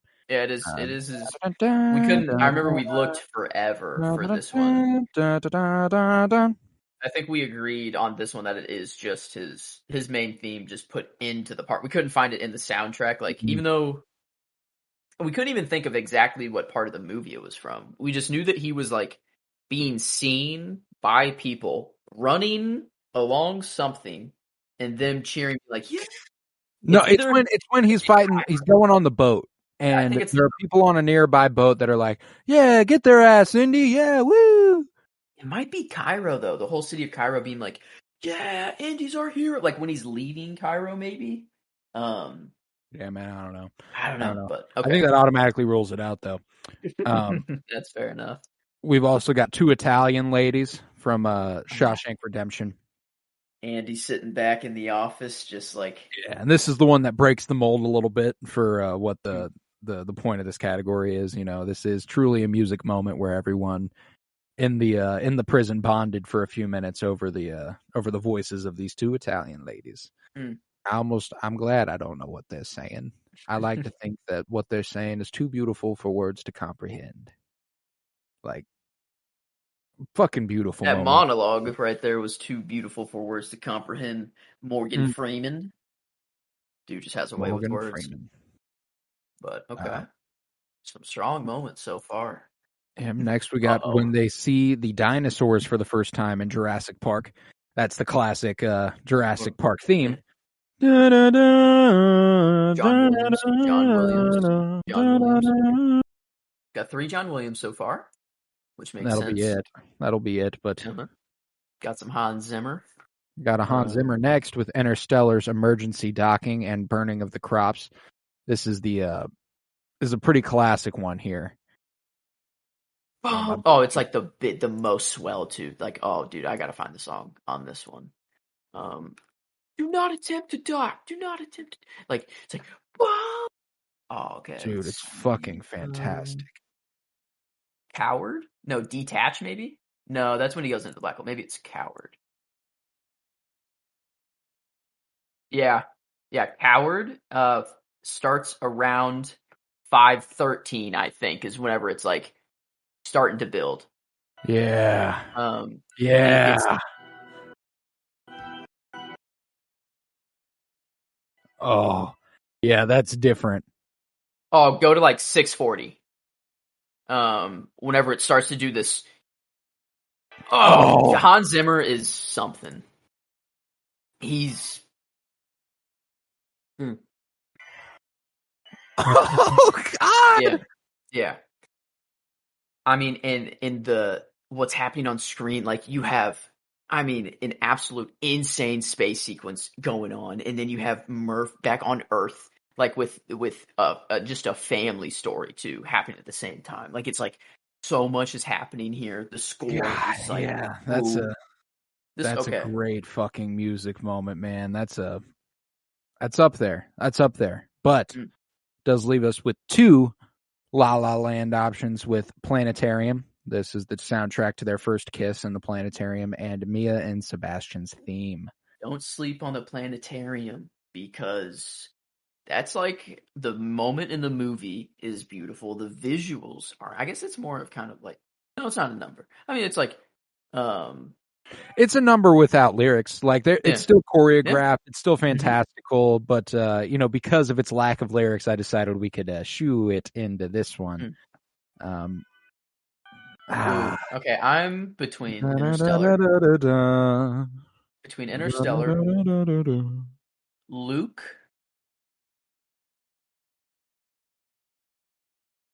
and probably Jurassic Park, because that's like that's one of the most iconic music moments ever in movie history, I'd say. 100%. But I can't in good conscience give this to anything besides Luke looking out over the twin suns. Okay. That is the music swell. That is the scene. Like, people, you remember that. That's one that sticks with you. And I think that Interstellar will probably get my honorable mention for this. Thank you. Yeah, I had to. It was either that or Jurassic Park. But I want to give John Williams and Hans Zimmer their respective, what's the word I'm looking for? Their respective kudos or props, something respect. along the line. Respect, yes, maybe that works well. But can't get no there we go. Respect. We got the old, got the new. Fuck yeah! And with that, let's go to best ensemble cast. Ooh, okay. The last mention of Pulp Fiction, possibly. Yes, it will be. Best ensemble cast. We got The Wolf of Wall Street in 2013, The Godfather in 1992, Goodfellas in 1990, Pulp Fiction in 1994, Good Will Hunting in 1997, and Django Unchained in 2012. Oh, and The Big Short in 2015. Okay. So Wolf of Wall Street. You got Leo, Jonah Hill, Matthew McConaughey. Margot Robbie. It doesn't exist. It's not real. It never fucking landed. Rob Reiner, John Bernthal, Jon Favreau, Kyle Chandler, Kristen Milioti. Yeah, okay. that's different. Nuts. That's different. Nuts. It's a different level. It was the first one we gave a nod here, and with reason. But The Godfather, you got Al Pacino, Marlon Brando, James Caan, Diane Keaton, Robert Duvall. It's a different kind of classic, you know what I'm saying? Like The Wolf of Wall Street probably resonates with us more on a personal level because these are the actors that we've grown up with, you know. The Godfather's kind of the generation or two prior. Goodfellas, you got Bob De Niro, Ray Liotta, Joe Pesci, Lorraine Bracco, I mean, hard to go wrong there as well. Pulp Fiction, John Travolta, Samuel L. Jackson, Bruce Willis, Uma Thurman, Good Will Hunting. Who's Abomination? Tim Roth, yeah. Tim Roth is in there too. Yes, he is. Yes, he is. I always forget. I guess not on the A-list level of like Samuel L. Jackson and Bruce Willis, I guess, not but quite. But He's still worthy of a mention.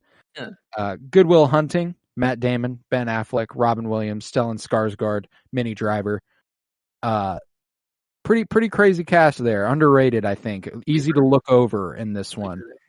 Django Unchained, Leo, Samuel L. Jackson, Jamie Foxx, Christoph Waltz, Kerry Washington, if I'm not mistaken. Yeah, Kerry Washington. Man, these are fucking hard. This is harder looking back on it than I remember. The Big Short, Steve Carell, Ryan Gosling, Christian Bale, Brad Pitt. And crazy that with 4 A-listers like that, The Big Short's probably my first easy out. Yeah, it's probably the first out, I'd say, for sure. I think, and like the ones I'm between, that I think it's without a doubt is like Wolf of Wall Street, Godfather. I'd say those are definitely the top 2. The others I could give it a run for its money is maybe actually Pulp Fiction. Like if I have to give something for Pulp Fiction, like Uma Thurman, Samuel L., John Travolta, Bruce Willis. Well, not on Wolf of Wall Street level though.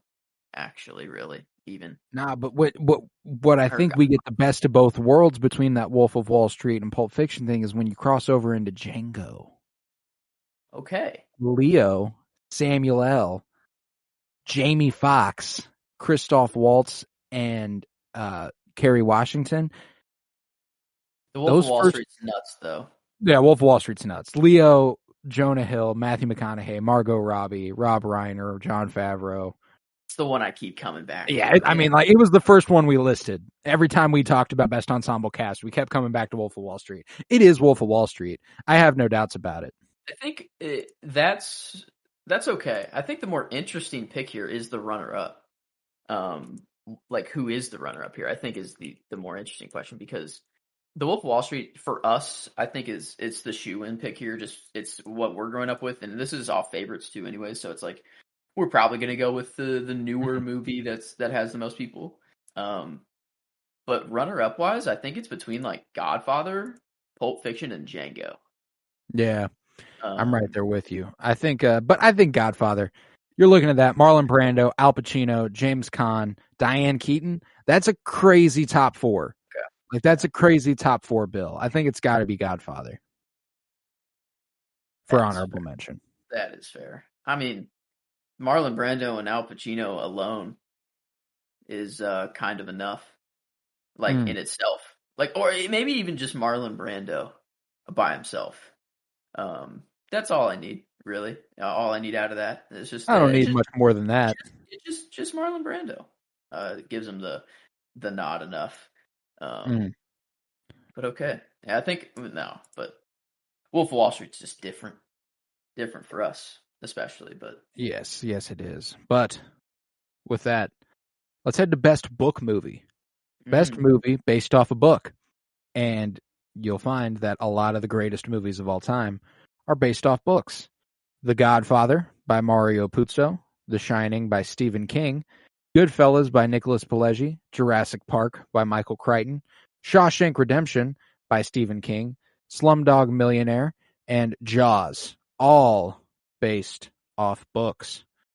So, this is a kind of a precursor, I feel, into like the best movie discussion we will have later at the kind of like the very, very end. I wanted to space them out. Good little precursor here, because this only includes the book movies of, we're basically deciding what's the best movie out of these nominations. And they just so happen to be based on a book. Yeah, exactly. So, that being said, I think there's two. I think there's two. It's Shawshank and The Godfather. And do you go classic Godfather, or do you go? Classic Shawshank. I guess it is still classic. Yeah. I mean, it's just it's a matter of what you're preferring to watch. I do think those are the top two. I have no doubts about it. I'm not gonna lie. I would watch Shawshank Redemption probably 8 times out of 10 over Godfather. No kidding. All right, I respect it. You gotta be in a mood to watch Godfather. That's true. That's true. Not that, and Shawshank is also lengthy, so that's like not a, you can't really be like, oh well, Shawshank's not even, they're both just long movies. You gotta sit in for them. But Shawshank it's different for me, at least. I don't know if Shawshank is hard for me to put any movie over Shawshank. I feel you. Yeah, the only ones that's ever given it a run for its money for me really is stuff like The Godfather. So that's why that's why it's hard for me. But I'm perfectly cool with going Shawshank as the winner here. I think Shawshank at 1, Godfather at 2. I think that's sound. I'm seeing if I jumped the gun too fast, but I don't think I did. I don't think so. Like, that's the thing. These are all great movies. The Shining, Goodfellas, Jurassic Park, Slumdog Millionaire, and Jaws. Fucking amazing movies. Shawshank and The Godfather are just 2 of the single greatest movies ever made. And I think that's just kind of how you got to look at it. I guess fair enough. I get behind it as well. It is what I said at first. I guess I gotta stick by my opinion. So that leaves us with best monologue, best plot twist, best ending, and best movie of the decade. So let's do monologue. Decades. Really get this going. So our first nomination for monologue goes to Don Corleone in The Godfather Part 1. And I will read these monologues for you. Obviously, I won't be able to bring the panache that the actors brought to the table, but that doesn't mean I can't try. Oh, you'll do him justice. Yeah. So Don Corleone. You talk about vengeance. Is vengeance going to bring my son back to you or my boy to me? I forego the vengeance of my son, but I have selfish reasons. My youngest son was forced to leave this country because of this Sollozzo business. All right. Now I have to make arrangements to bring him back here safely, cleared of all these false charges. But I'm a superstitious man, and if some unlucky accident should befall him, if he should be shot in the head by a police officer, or if he should hang himself in his jail cell, or if he is struck by a bolt of lightning, then I'm going to blame some of the people in this room, and that I do not forgive. But that aside, let me say that I swear on the souls of my grandchildren that I will not be the one to break the peace we have made here today. That's the Don Corleone speech to the 5 families. There. God damn. Is it there that he also says that drugs are going to ruin? Yeah, it's earlier in the meeting, I think. Yeah, dude. Yeah, this drugs are going to be the death of this business. It was. I think we had. Let's see. We had a couple. Don Vito. Yeah, you asked me to do Murder for Money. That's the opening monologue of the movie. And then we also had Fredo's Hail Mary in there, and then Kay Corleone. Oh, Michael, you are blind. Those were the Godfather ones, but man, there's something special about. We stuck to this one, the Vengeance and Peace monologue, as we dubbed it. Yeah, there's something special about this one. You talk about vengeance. Is vengeance going to bring your son back to you or my boy to me? Like, what a fucking, just a G. A G. So that's the first one. Then we've got John Keating in Dead Poets Society next. We don't read and write poetry because it's cute. We read and write poetry because we are members of the human race. And the human race is filled with passion. And medicine, law, business, engineering, these are noble pursuits and necessary to sustain life. But poetry, beauty, romance, love, these are what we stay alive for. To quote from Whitman, "Oh me, oh life, of the questions of these recurring, of the endless trains of the faithless, of cities filled with the foolish, what good amid these, O mio life? Answer, that you are here, that life exists, and identity, that the powerful play goes on, and you may contribute a verse, that the powerful play goes on, and you may contribute a verse. What will your verse be? See, now that one's just more of a all-encompassing, like, that gets me, like what he could be talking to me, Don Vito Corleone's is like, I'm probably not involved in this conversation. You know what I'm saying? Like, I'm probably not the one who's going to be risking vengeance on anybody. But what will my verse be? What will my verse be? You know what I'm saying? Like that. He's talking to the audience. Yeah, it's a very, that's the point of the monologue. It's to not just for the movie. It's for, I don't know, that movie itself is just a lesson in itself. Like you come out of that movie just feeling different. Like, I don't know. Like it's a movie that kind of it just reshaped how we thought of a lot of, like, how we thought of movies moving forward, which was kind of nuts. So yeah, that's strong. It is very strong. I'm missing, there's one nom that's empty here. I do know what it is, and I've got it for us. It's one of Red's. It's one of Red's, and That's what I thought. That's what I thought. Yeah, I will. Make sure. Yeah, these next two are Red from The Shawshank Redemption, Morgan Freeman's character, and we start with his rehabilitated monologue. I know what you think it means, Sonny. To me, it's just a made-up word, a politician's word, so young fellas like yourself can wear a suit and tie and have a job. What do you really want to know? Am I sorry for what I did? There's not a day goes by I don't feel regret, not because I'm here, because you think I should. I look back on the way I was then, a young, stupid kid who committed that terrible crime. I want to talk to him. I want to try to talk some sense into him, tell him the way things are, but I can't. That kid's long gone, and this old man is all that's left. I've got to live with that. Rehabilitated? It's just a bullshit word. So you go on and stamp your form, Sonny, and stop wasting my time, because to tell you the truth, I don't give a shit. Right then and there. When he doesn't give a shit is when they're like, okay, yep, you are officially good on our end. You don't give a shit about life anymore? You've lost any hope. That's all cool right. with me. Go ahead. Go into the world where you have nothing anyways. Good luck. It's a whole new world out there for you. Whole new world out there. You've been here a while. What it's like. Have fun. Good luck. Go find Andy. But in Zihuatanejo. And en route, read this monologue, Red. I find I'm so excited, I can barely sit still or hold a thought in my head. I think it's the excitement only a free man can feel. A free man at the start of a long journey whose conclusion is uncertain. I hope I can make it across the border. I hope to see my friend and shake his hand. I hope the Pacific is as blue as it has been in my dreams. I hope. Red. That one's short and sweet, but man, it hits. Because it's like, is it when he's in the bus? He's on the bus, yeah, heading dude. down there. Oh, dude. This is going to be hard, because we haven't even gotten to... We haven't gotten to, we got 3 left, I think.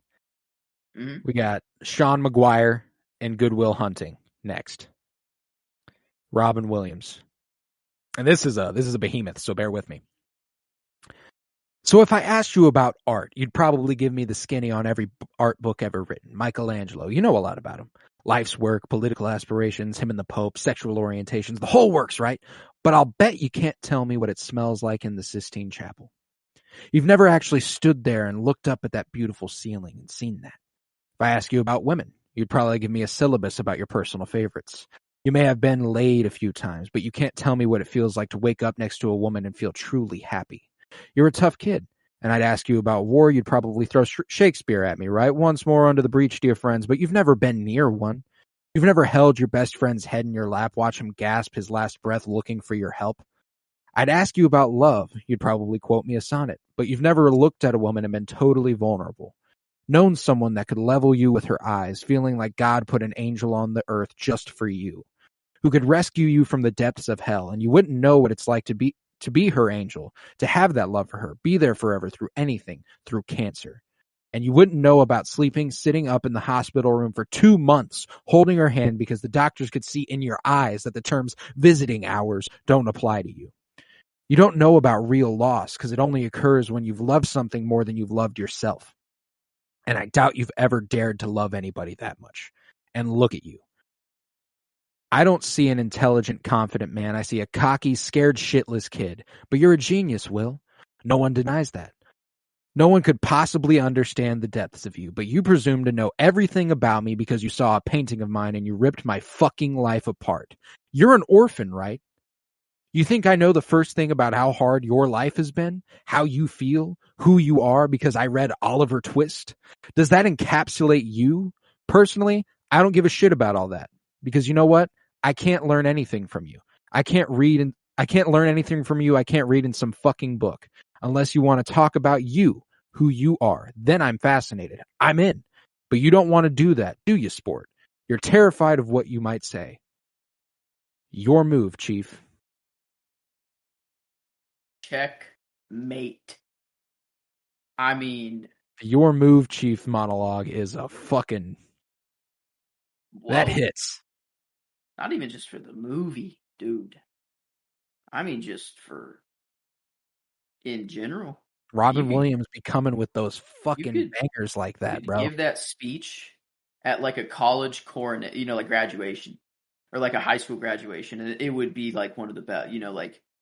Like actually, like okay, damn, like yeah, I'm about to go to college, but like it's not really about what I'm learning in class that's important. Like that. I don't know. That's like it's just a beautiful speech. Gorgeous. You could call it a speech. Like, yeah, right. Like even like he got on his bread box and just reached. Yeah. Robin Williams has a fucking bangers in these movies, bro. Like, so we got 2 Robin Williams, 2 Morgan Freeman. We got a Marlon Brando, and our next up is a Daveed Diggs from Blind Spotting. We got a range, man. Yes, indeed. What? I'm just talking to him. You said make it pretty, right? It's the bounce of it. They like the bounce of it. Like a tree on a sign, we cut right down. Paul Bunyan-ass cops come to chop me at the knees and search the trunk in my own town. Did you count his rings when you bled him? Huh? When you dead him? Do you understand how old was he? How old was he? 26? That's how many years you decided didn't mean shit. All this talking don't mean shit. I mean shit. I've been in my element, eloquent, spitting, hella developing. I've been telling, shelling, and not walking like a felon and fucking flipping the middle finger to feeling irrelevant. Reveling in my freedom till you turned heaven to hell, and hello, sir. I'm gonna need you to open your fucking eyes now and look at me and see. You might think you know what's happening, but you don't feel it like we do. To feel it, it has to be you.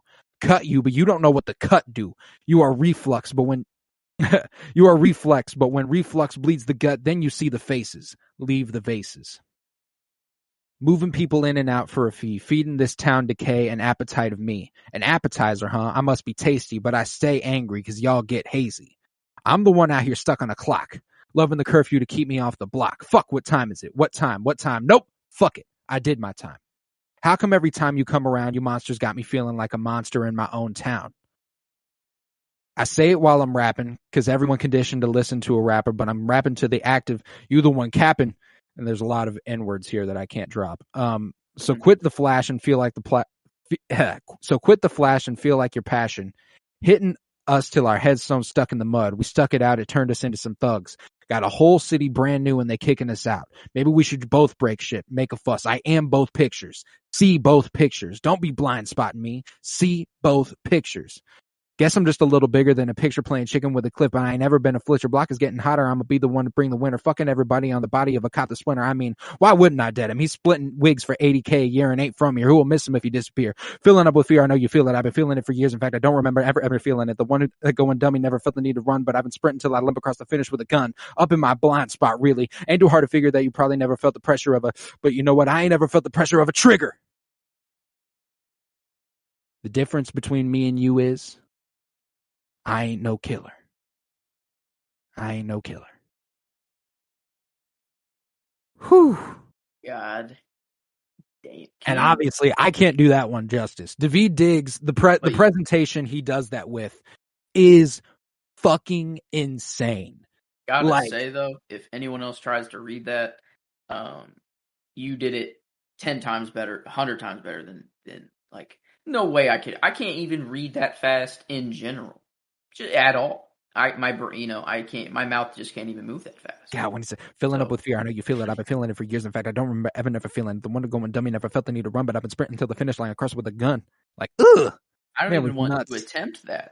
Like, because I feel if I do, it will take me at least 4 minutes to say it, I feel like. And you did it in a good 8 seconds.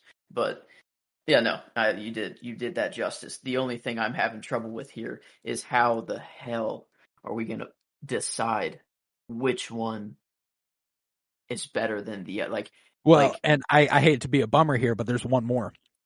Oh Jesus! No, it's Wayman Wang and Everything Everywhere All at Once. You think I'm weak, don't you?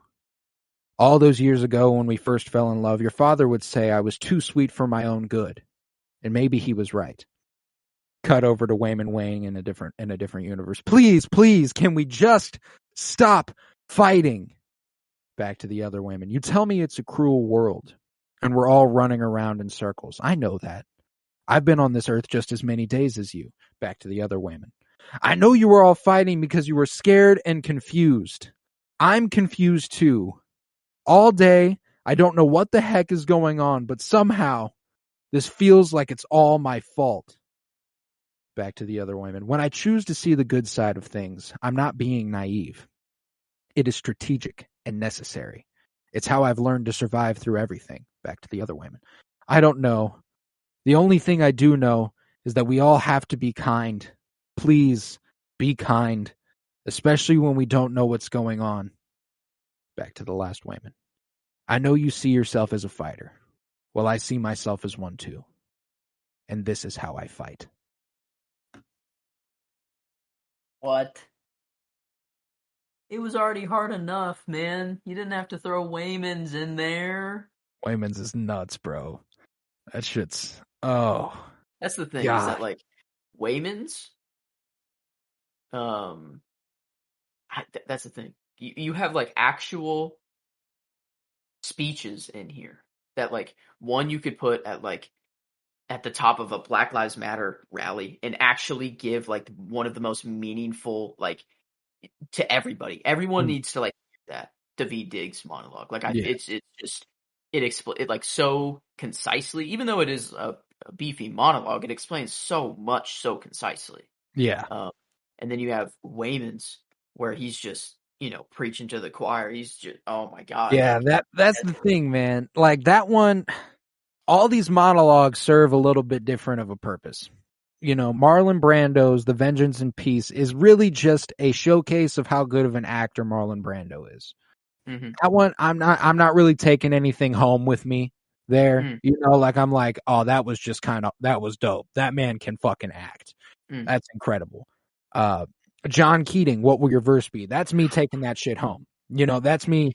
I'm thinking about that for the days to come after I watch Dead Poets Society. What will my verse be? When we get to Sean McGuire, it's like, damn, that one combines what Robin Williams did in Dead Poets Society and what Marlon Brando did in The Godfather, where it's like, oh, that man's acting his ass off right now. And I'm going to take that home with me. I'm going to think about that. Like, this shit, like, that's right now, as of those three, my top contender is Your Move, Chief, Sean McGuire, of The Godfather, Dead Poets, and Good Will Hunting. I think my top 3 is Your Move, Chief, as well. That one's very strong. Probably my top 1 as of right now. It's very like that one's hard to beat. That one that one like encapsulates almost everything. Meaningful moment in the movie, meaningful speech on its own. Robin Williams kills it. Like, I mean, it's like, and the acting, was great. It's like, oh, like, holy fuck. Yeah, but all those things and more can be applied to Daveed Diggs' blind spot. My top 3 was Your Move, Chief, Daveed Diggs, and Wayman. Yeah. And Wayman is more, it's the moment It's in a the little movie. cheating. It's a little cheaty too, because we're getting 2 different versions of Wayman intercut. It's not one giant monologue. I bent the rules for that one to give it its respect. So I really think it's between Daveed Diggs and Your Move, Chief. And that's the thing, is that you have everything that Robin Williams did, but kind of applied to a more current problem as well. So it hit harder, like your movie, Robin Williams is more timeless sort of thing, just kind of It's like timeless and it's more specific. It's like it's directed specifically at this kid, like. Yeah, and you can't not everyone can relate to the part where it's like, you're a genius, Will. No one's You're an going orphan, to right? with that. Yeah, you're an orphan. Like, it's kind of the first part of like, have you ever stood in the Sistine Chapel? Have you looked there? That you really look for. I asked you about war. You could say some Shakespeare to me, right? Unto the breach, my good friends. He's the Daveed Diggs, man. I think that's my one. Too. Like, yeah, the acting in that's fucking when he's see both pictures, smashing faces. I am both pictures, like that shit. Oh man, I think I gotta go Daveed Diggs and Blind Spotting. I think that's my favorite monologue of the entire thing. I don't think. I think that's just it. I think Your Move, Chief gets the honorable mention there. I think those are the 2 we came back to, and in Red we didn't talk nearly enough of. I don't think like Red. Those were so good and they were so meaningful to the movie, but they fall into the same thing that Marlon Brando's did. Yeah. It's very specific to the movie, except for the free man. Like this is a feeling only a free man can feel. I guess Rehabilitated has some real world aspects to it too, with like the actual just rehabilitation system we got going on. Yeah. So that there is that aspect there, but not to the level of Daveed Diggs with what we're seeing today. So I mean, it's like Daveed Diggs is fucking crazy in that scene, dude. He's so fucking good. I'm glad we've come to the conclusion there, and that leaves us with 3 selections left. Best plot twist, best ending, and movie of the 52-year journey through film. Bum bum bum bum bum bum bum. Damn, best which one plot do we twist get first? Okay. Start with best plot twists. So we've got from Interstellar,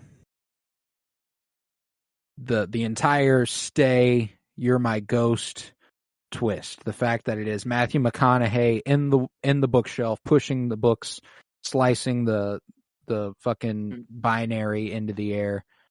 I'll stay, Mark. Interdimensional handshake, the everything coming together. Yes, that was nuts. That watching that for the first time, twist. If it has actually gotten me to the question the age-old question: if you could have any superpower, what would it be? This movie alone has got me to change, maybe to consider having the superpower to forget certain things so that I could experience them for the first time again. Forget exactly what I want to forget. That's my superpower. It came from this scene. That is what changed my mind to actually consider that as my superpower. Because then I could just live my normal life. I don't have to be a hero. I don't have to feel obligated to save people. I can't save people in doing that. It's a very selfish power, sure. But God, would it be fucking awesome to have? Imagine being able to just experience Star Wars over and over and over. Interstellar over and over. Dude. Andy's escape over and over. That is our next nomination. Andy Dufresne's Escape from Shawshank Prison. That's a pretty classic one there. We also got Michael becoming the Godfather and knocking off the other 5 family heads. Pretty outstanding. Like, becoming a godfather in the church. Do you swear off? You know? Yeah. Do you swear off the devil in all his ways? I do. Meanwhile, I'm murdering 5 motherfuckers at once right now. Boom. Beatrix, the end of Kill Bill Volume 1. Whenever they cut to black on Bill talking to, I think it's Ellie Driver, and going like, does she know her daughter's still alive? And then it cuts, and you're like, oh shit, I've got to watch the second one now. You know, like the beginning of the movie too. It's like it started with that, but you didn't see the end. You just saw the gunshot, and then it ends with, that was pretty sick. Man, these are nice. These are really okay. These are gonna be tough. Yeah, the next 3, man, these are bringing the heat. The start of the Coagula and Silent Auction in Get Out, whenever the little Rose, I think, takes Daniel Kaluuya's character out for a walk and is like, they're like talking about maybe leaving, and she's like, if you want to leave, we can leave, and he's like, no, it's okay. It's like master manipulation on the part of Rose, because she's like, you know what? Yeah, we can leave right now. Let's go. Let's leave. And he's like, no, you know what? You're here for me, and I love you, and you know what? We can stay. And all the while, her family's back at the fucking plantation home, doing a silent auction for Daniel Kaluuya's body.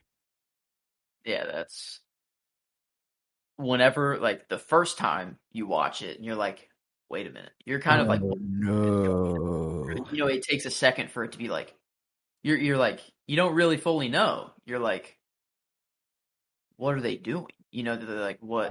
Right. Like, okay, this is sort of weird. And then you figure it out. But then, like, the second watch, and every time you watch it after that, it's like, oh, dude. Like, the initial plot twist is insane. But then watching it happen, knowing what happens, is also a different insane. It's crazy how, like, Jordan Peele can write a story like that, where the first watch and every watch after that it's like a different experience.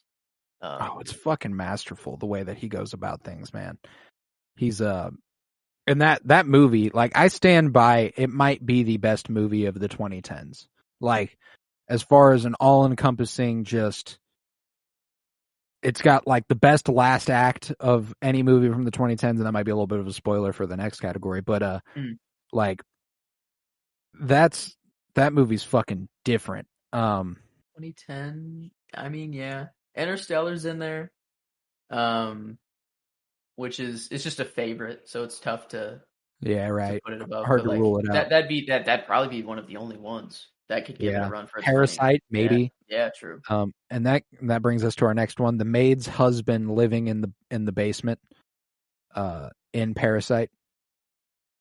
Whenever we realize she goes downstairs for the first time and he's down there, and they're like, what the fuck is going on?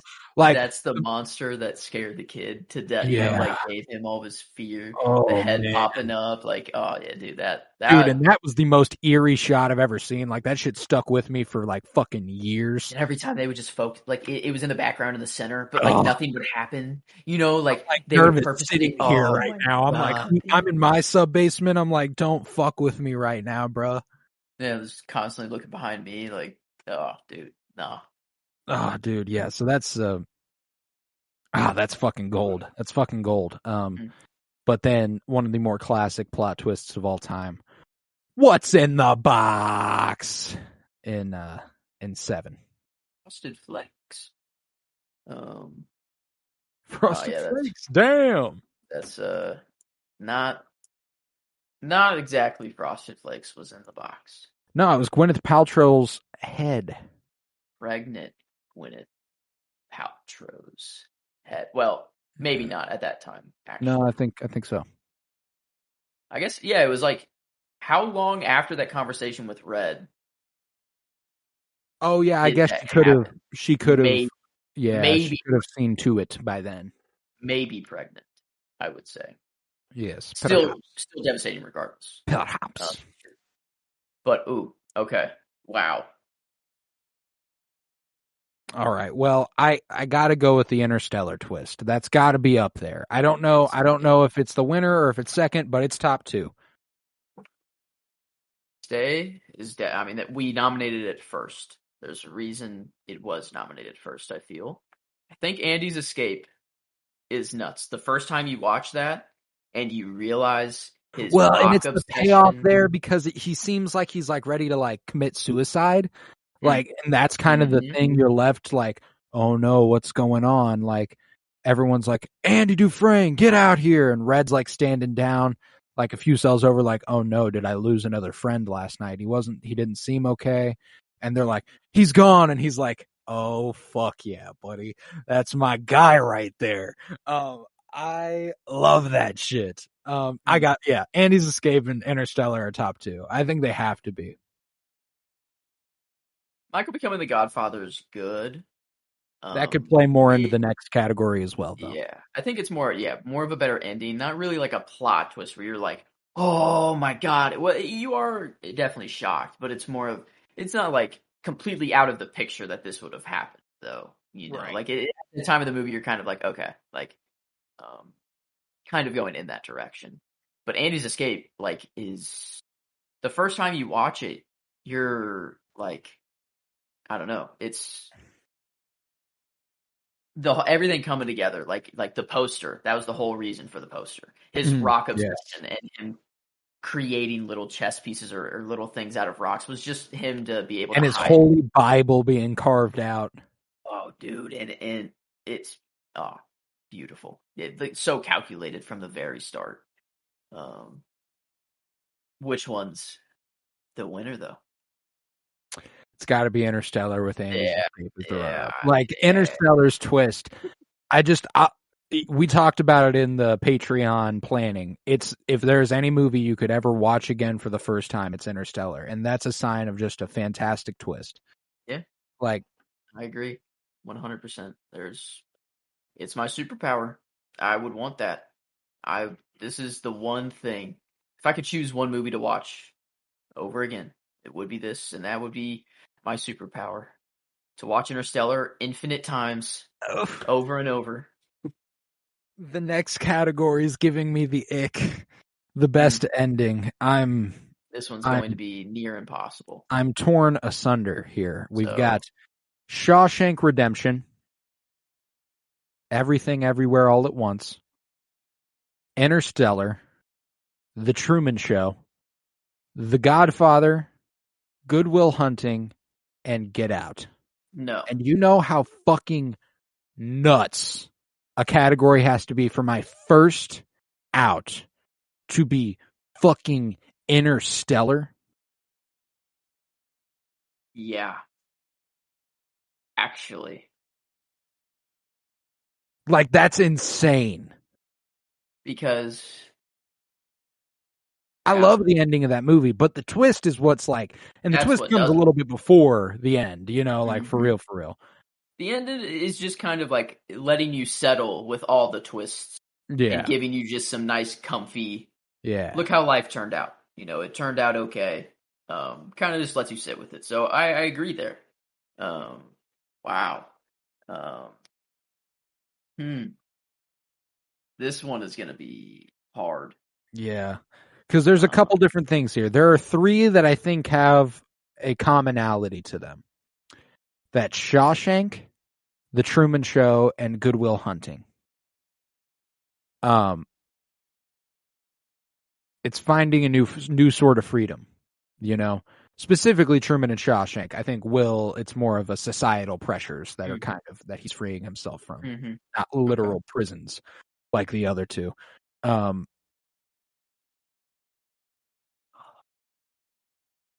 And then Get Out. Get Out might be in that vein too. How do you weigh? Because Get Out, like the ending is like the whole kind of like. That's one of the best last acts of a movie I've ever seen in my fucking life. Pretty much from the moment he stuffs the cotton in his ears to the point where he gets the fuck out of there. Like, oh my God. But you also have Michael becoming the Godfather. You have the Everything Everywhere All at Once ending. You have like the everything ending. You have like Truman getting out. Dude, when I think about Everything Everywhere All at Once, and I think about Evelyn and Joy hugging in that parking lot at the end, oh my God.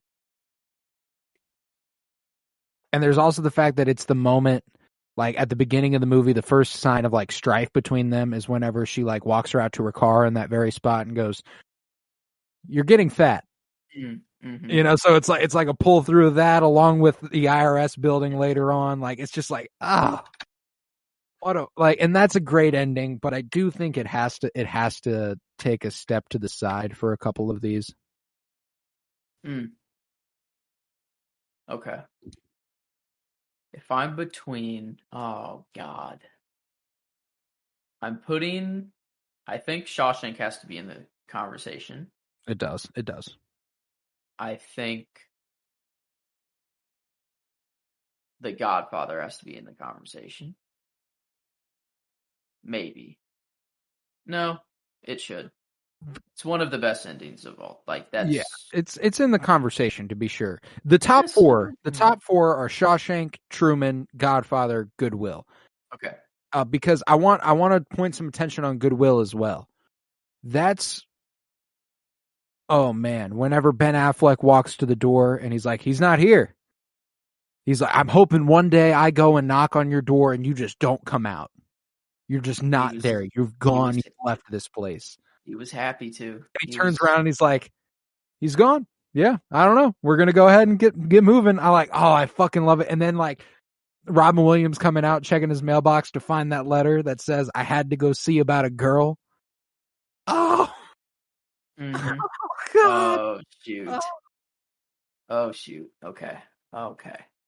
Andy escaping prison, Truman escaping his prison, Michael becoming the Godfather, or Will finally living a life. Well, the end of Shawshank is more Red getting out and then finding Andy. And it's really them uniting in Zihuatanejo that's like, oh, yes. This is nice. This is what it was supposed to be. Him doing the whole scavenger hunt he was sent on to go find the stone and everything, and like, oh, God damn. That's the best way that movie could have ended. There's no better way. There's no better way. That's the thing, is that The Godfather, critically, has one of the greatest endings of any movie ever. I have no doubts about that. These other three give me the heartwarming feeling in a way that I just don't get in the same way out of The Godfather. Like I think it has to be between Truman Show, Goodwill Hunting, and Shawshank. And frankly, as I say it, I think the top two have to be Shawshank and Truman. Yeah. Like whenever Jim Carrey turns around and he talks to good old Ed Harris, the creator. Say something, you're on television. And in case I don't see you, good afternoon, good evening, and good night. Just walks right on out. She's watching it. She goes, everyone cheers, everyone's ecstatic. Truman made it out. Yeah, you cut to all the people, like the couple that had all the Sherman memorabilia, everything. They were crying and hugging each other. You have like the cops or whatever that were just watching eating donuts. They were all like, what else is on TV? But then and then it just cuts to, all right, what's next? Like the biggest moment in history, basic, like at that time, pop culture history for their world. That's insane. And then, all right, what's next?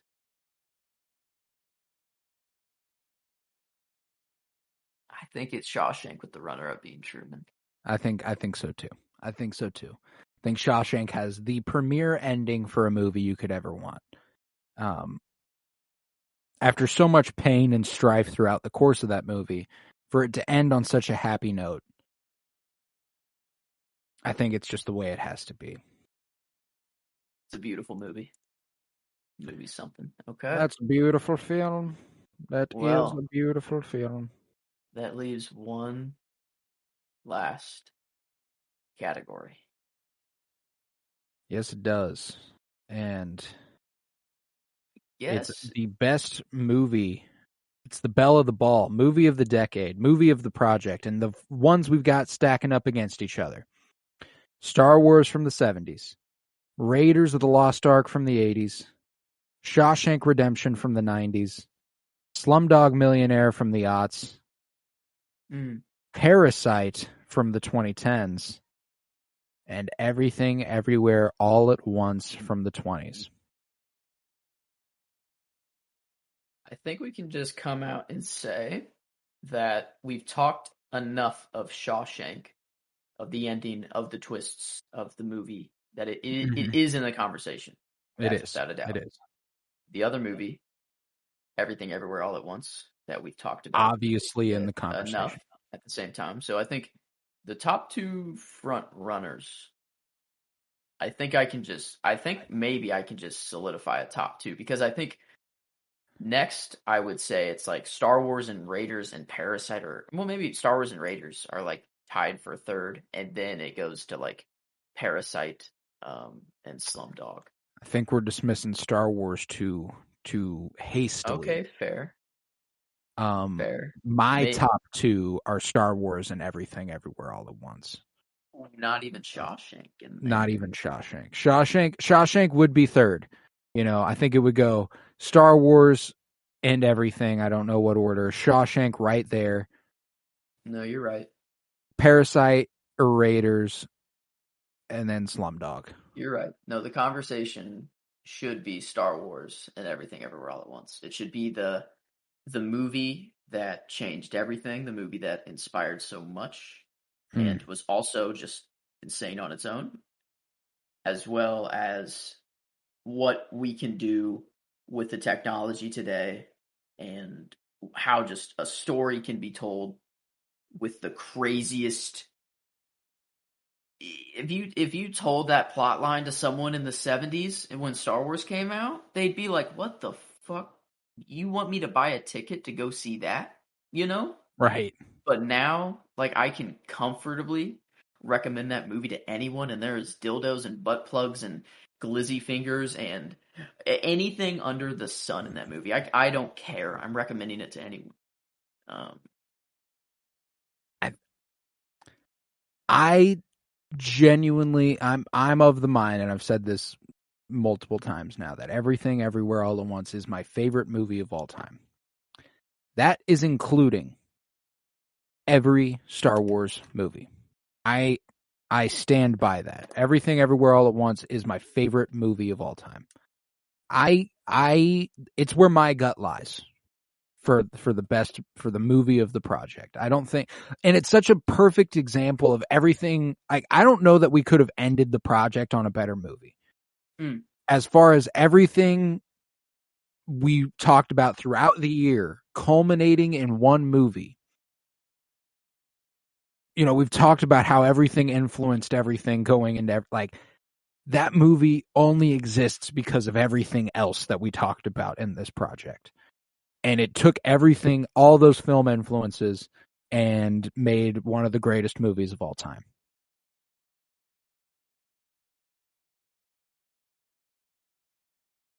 I think if we're going critically, it's between Shawshank and Everything Everywhere All at Once.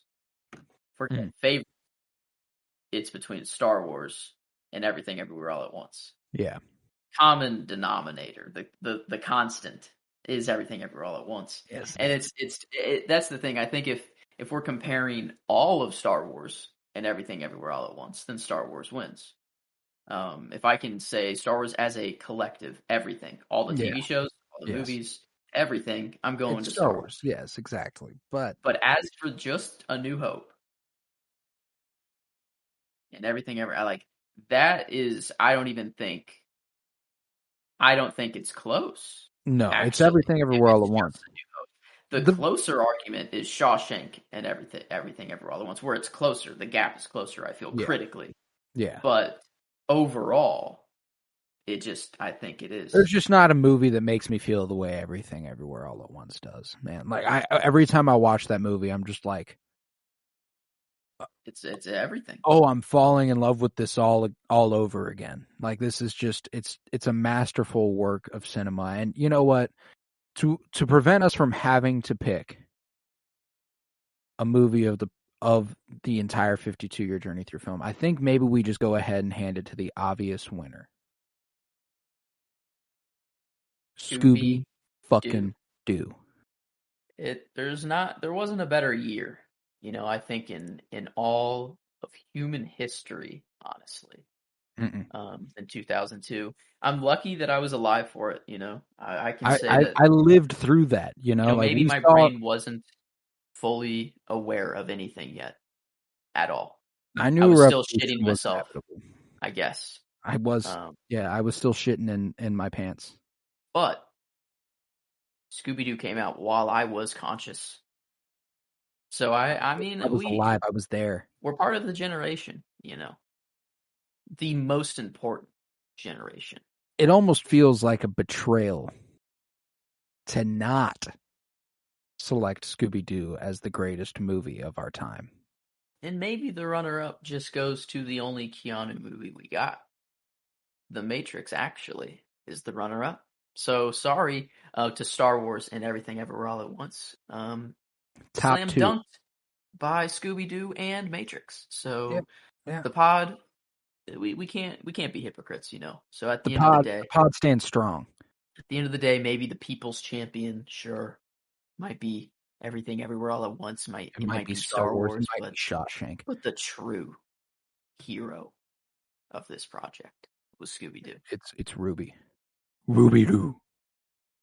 Like, Zoink Scoob. Come on. Just, if you're not in, what are you doing? I don't know what you're doing with your life. You're fucking up. Scooby-Doo, the greatest movie of the last 52 years. Scooby-Doo 3's coming. Scooby-Doo 3 incoming. But with that, we officially conclude the 52-year journey through film. Man, a long time coming. I want to wish everyone a happy new year. We're heading into 2023 strong. This Friday, we start the next journey through film. This time, comic book movie edition. Now, we've recorded a great many of those far in advance, and I'm hoping that Twitter is still existent. And therein, I plug Twitter every single time, but I want to start the new year by plugging the new social media that I have. I'm fucking with right now. After this scare, Hive Social. Find us at Penny Bloom Pod there. I'm treating it just like I did Twitter. Right now, it's just a bunch of Star Wars Twitter, and it's fucking awesome. I love everybody over there. They let you put a little song with your profile. You visit my profile, you're gonna hear Yoda and the Younglings from Attack of the Clones. Like that's fucking cool. So hop on Hive Social and fuck with that. But man, that's where we'll be promoting everything coming in the new year. This new 2023. If Twitter's still there, we'll be doing Twitter as well. I'm not gonna let go of Twitter. It's just been a big part of my life for a very long time now. But comic book movie journey through film incoming, man. I'm fucking ready for it, and I hope you're all ready for it. This Friday brings us Batman 66, the 1966 movie starring Adam West and Burt Ward as Dick Grayson. So excited for you all to hear that. Can't believe we're officially ending the 52. Yeah, I know, man. It's crazy. We've been kind of putting this off a little bit. Top. We've been kind of putting the bow. We're only concluding it with like a near 5-hour episode of awards. So it took how many months to record? Over a year. I think we started last October, I think, as far as recording in advance. And here we are. I mean, we're recording this in advance as well. It's only fitting. It's middle of November. Also, maybe a funny question is, how long did it take just to record this award show alone? No, it's near this. When did we start that? Would it have been like no? No, it would have been would have been October or September. Yeah, I think Yeah. it might have been the end of September, maybe, is whenever Yeah. we started this, which is kind of nuts. Yeah, We no, got there, though. it would have been prior to. I'm sure I could find out in my downloads because the beginning of this show was recorded on Squadcast, and now we're coming at you from Discord. We've been on Discord for a while now. Sure. So we've been putting this off, but I'm glad we concluded it. And with that, we conclude the 52-year journey through film for the Penny Bloom podcast. 'Twas I, Colton Robertson, and I was joined by Joseph George. Thank you very much, homie.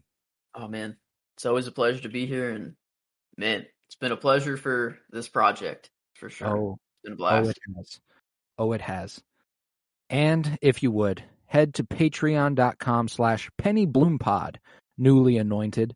Switched it from patreon.com/CoroBloom to PennyBloomPod here in the new year. So I'm excited for you all to head over there and check it out. For $3 a month, you can help the podcast out in a major way. You'll have access to all the planning we did for this award show. It only took us 7 hours of planning for about a 5-hour award show. So there you go. If you would, head to Twitter if it's still there. Follow at PennyBloomPod. Follow on Hive at PennyBloomPod. Follow on Instagram at PennyBloomPodcast. Follow on Tumblr at PennyBloomPod. This Twitter scare recently had me scrambling for ways to promote the podcast because I put all my eggs in one basket. If you would, leave a 5-star rate and review. And if you're fucking with me and Joe, we are currently rewatching Game of Thrones with the founder Tavares. On Mondays, we're doing the Game of Thrones rewatch, and that's been a great deal of fun. Winter is blooming, baby. Go follow along with us.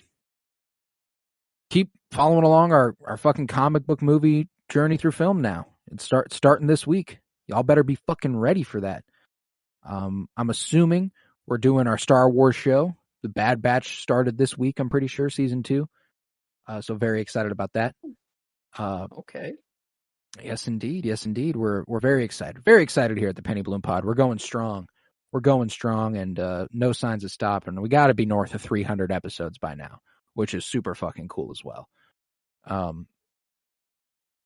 With that, remember, peace, love, and bloom. And always praise Keanu Reeves and Ruby Doo.